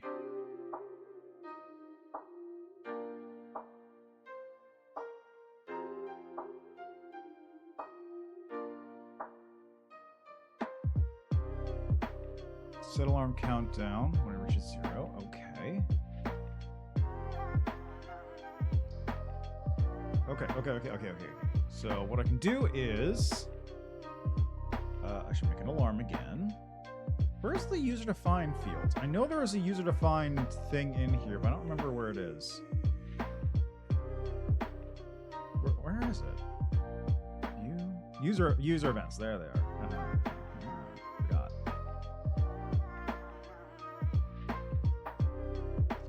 Okay, so we are going to cut that.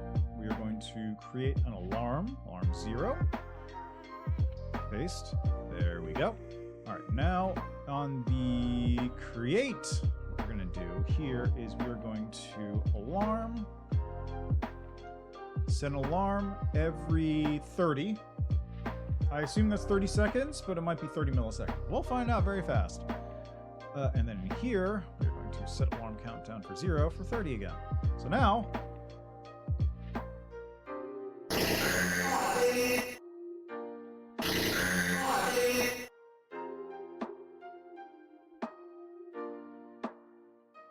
Oh, wait, I forgot. On collision, it's got to destroy. Can't forget that part. Okay, cursor boss. There we go. Save that. We're going to destroy. The other. So we should. Aw, dang it. Aw, dang it. Aw, dang it. Aw, dang it. And now we're cooking with gasoline. Anyway, yes, there is going to be a Undertale section in the game. I thought it would be funny to do, and I did it. So why not, right? Okay. Anyway, that's it for now. That's basically all I need to do. I want to eat dinner and chill out for a minute because I also work today. And then tomorrow, I will not be streaming. Instead, tomorrow, I'm going to spend more time to figure out what I have to do next because I have a bunch of blank space on that paper that I need to fill out. So I will do that, and then Thursday, we'll be back to more programming. What is my actual schedule look like here? I had a schedule. Here, I can even show you the schedule if you're really long. Probably don't care though. So for the jam, my current plan is, I'll just cross out the days that I'm past. Today's the 5th. Okay, so programming. Let's see. Saturday, Sunday was game design, basically figuring out what I want to do, how I want to do it, how I want to implement it, basic ideas. Monday, yesterday, was writing. Got a little bit of writing done, a little bit of finagling to see what I could get fixed in with the stuff. Today, first step of programming, which we did quite well under that. Tomorrow, scenario writing. I will be finishing up all the writing tomorrow. Seems like a tall ask. I might have to dip into other days for that. We'll see. Then Thursday, Friday, Saturday, Sunday, I have booked out for programming. Because ideally, once I have the scenario writing finished, I'll know all the stuff I need to do. Because it's not all going to be Undertale minigames. Maybe it should be. I might consider that. Then Monday, Tuesday is art. I'm going to be doing artwork. Trying to make sprites for everything that don't look like garbage. Wednesday, Thursday will be music. Gonna bust out one of my weird synth programs to see if I can put together some tunes. Or realistically, one tune that I will just reuse until people get sick of it. See how that goes. And then Friday, Saturday is going to be finished. I feel like it's doable. I may be a little overambitious with my planning here. I probably am going to have to do art and stuff on another day. Like I may have to readjust a bunch of stuff. But anyway, that's where I'm leaving that. So thank you so much for stopping by. Enjoy the rest of your day, night, evening, what have you. Look forward to the complete version of the game with slightly less awful graphics. Yeah, that'll be exciting.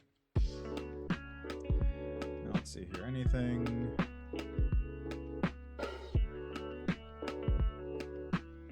Yeah, you know what? I'll do this. Might as well send it over here just for funsies. So,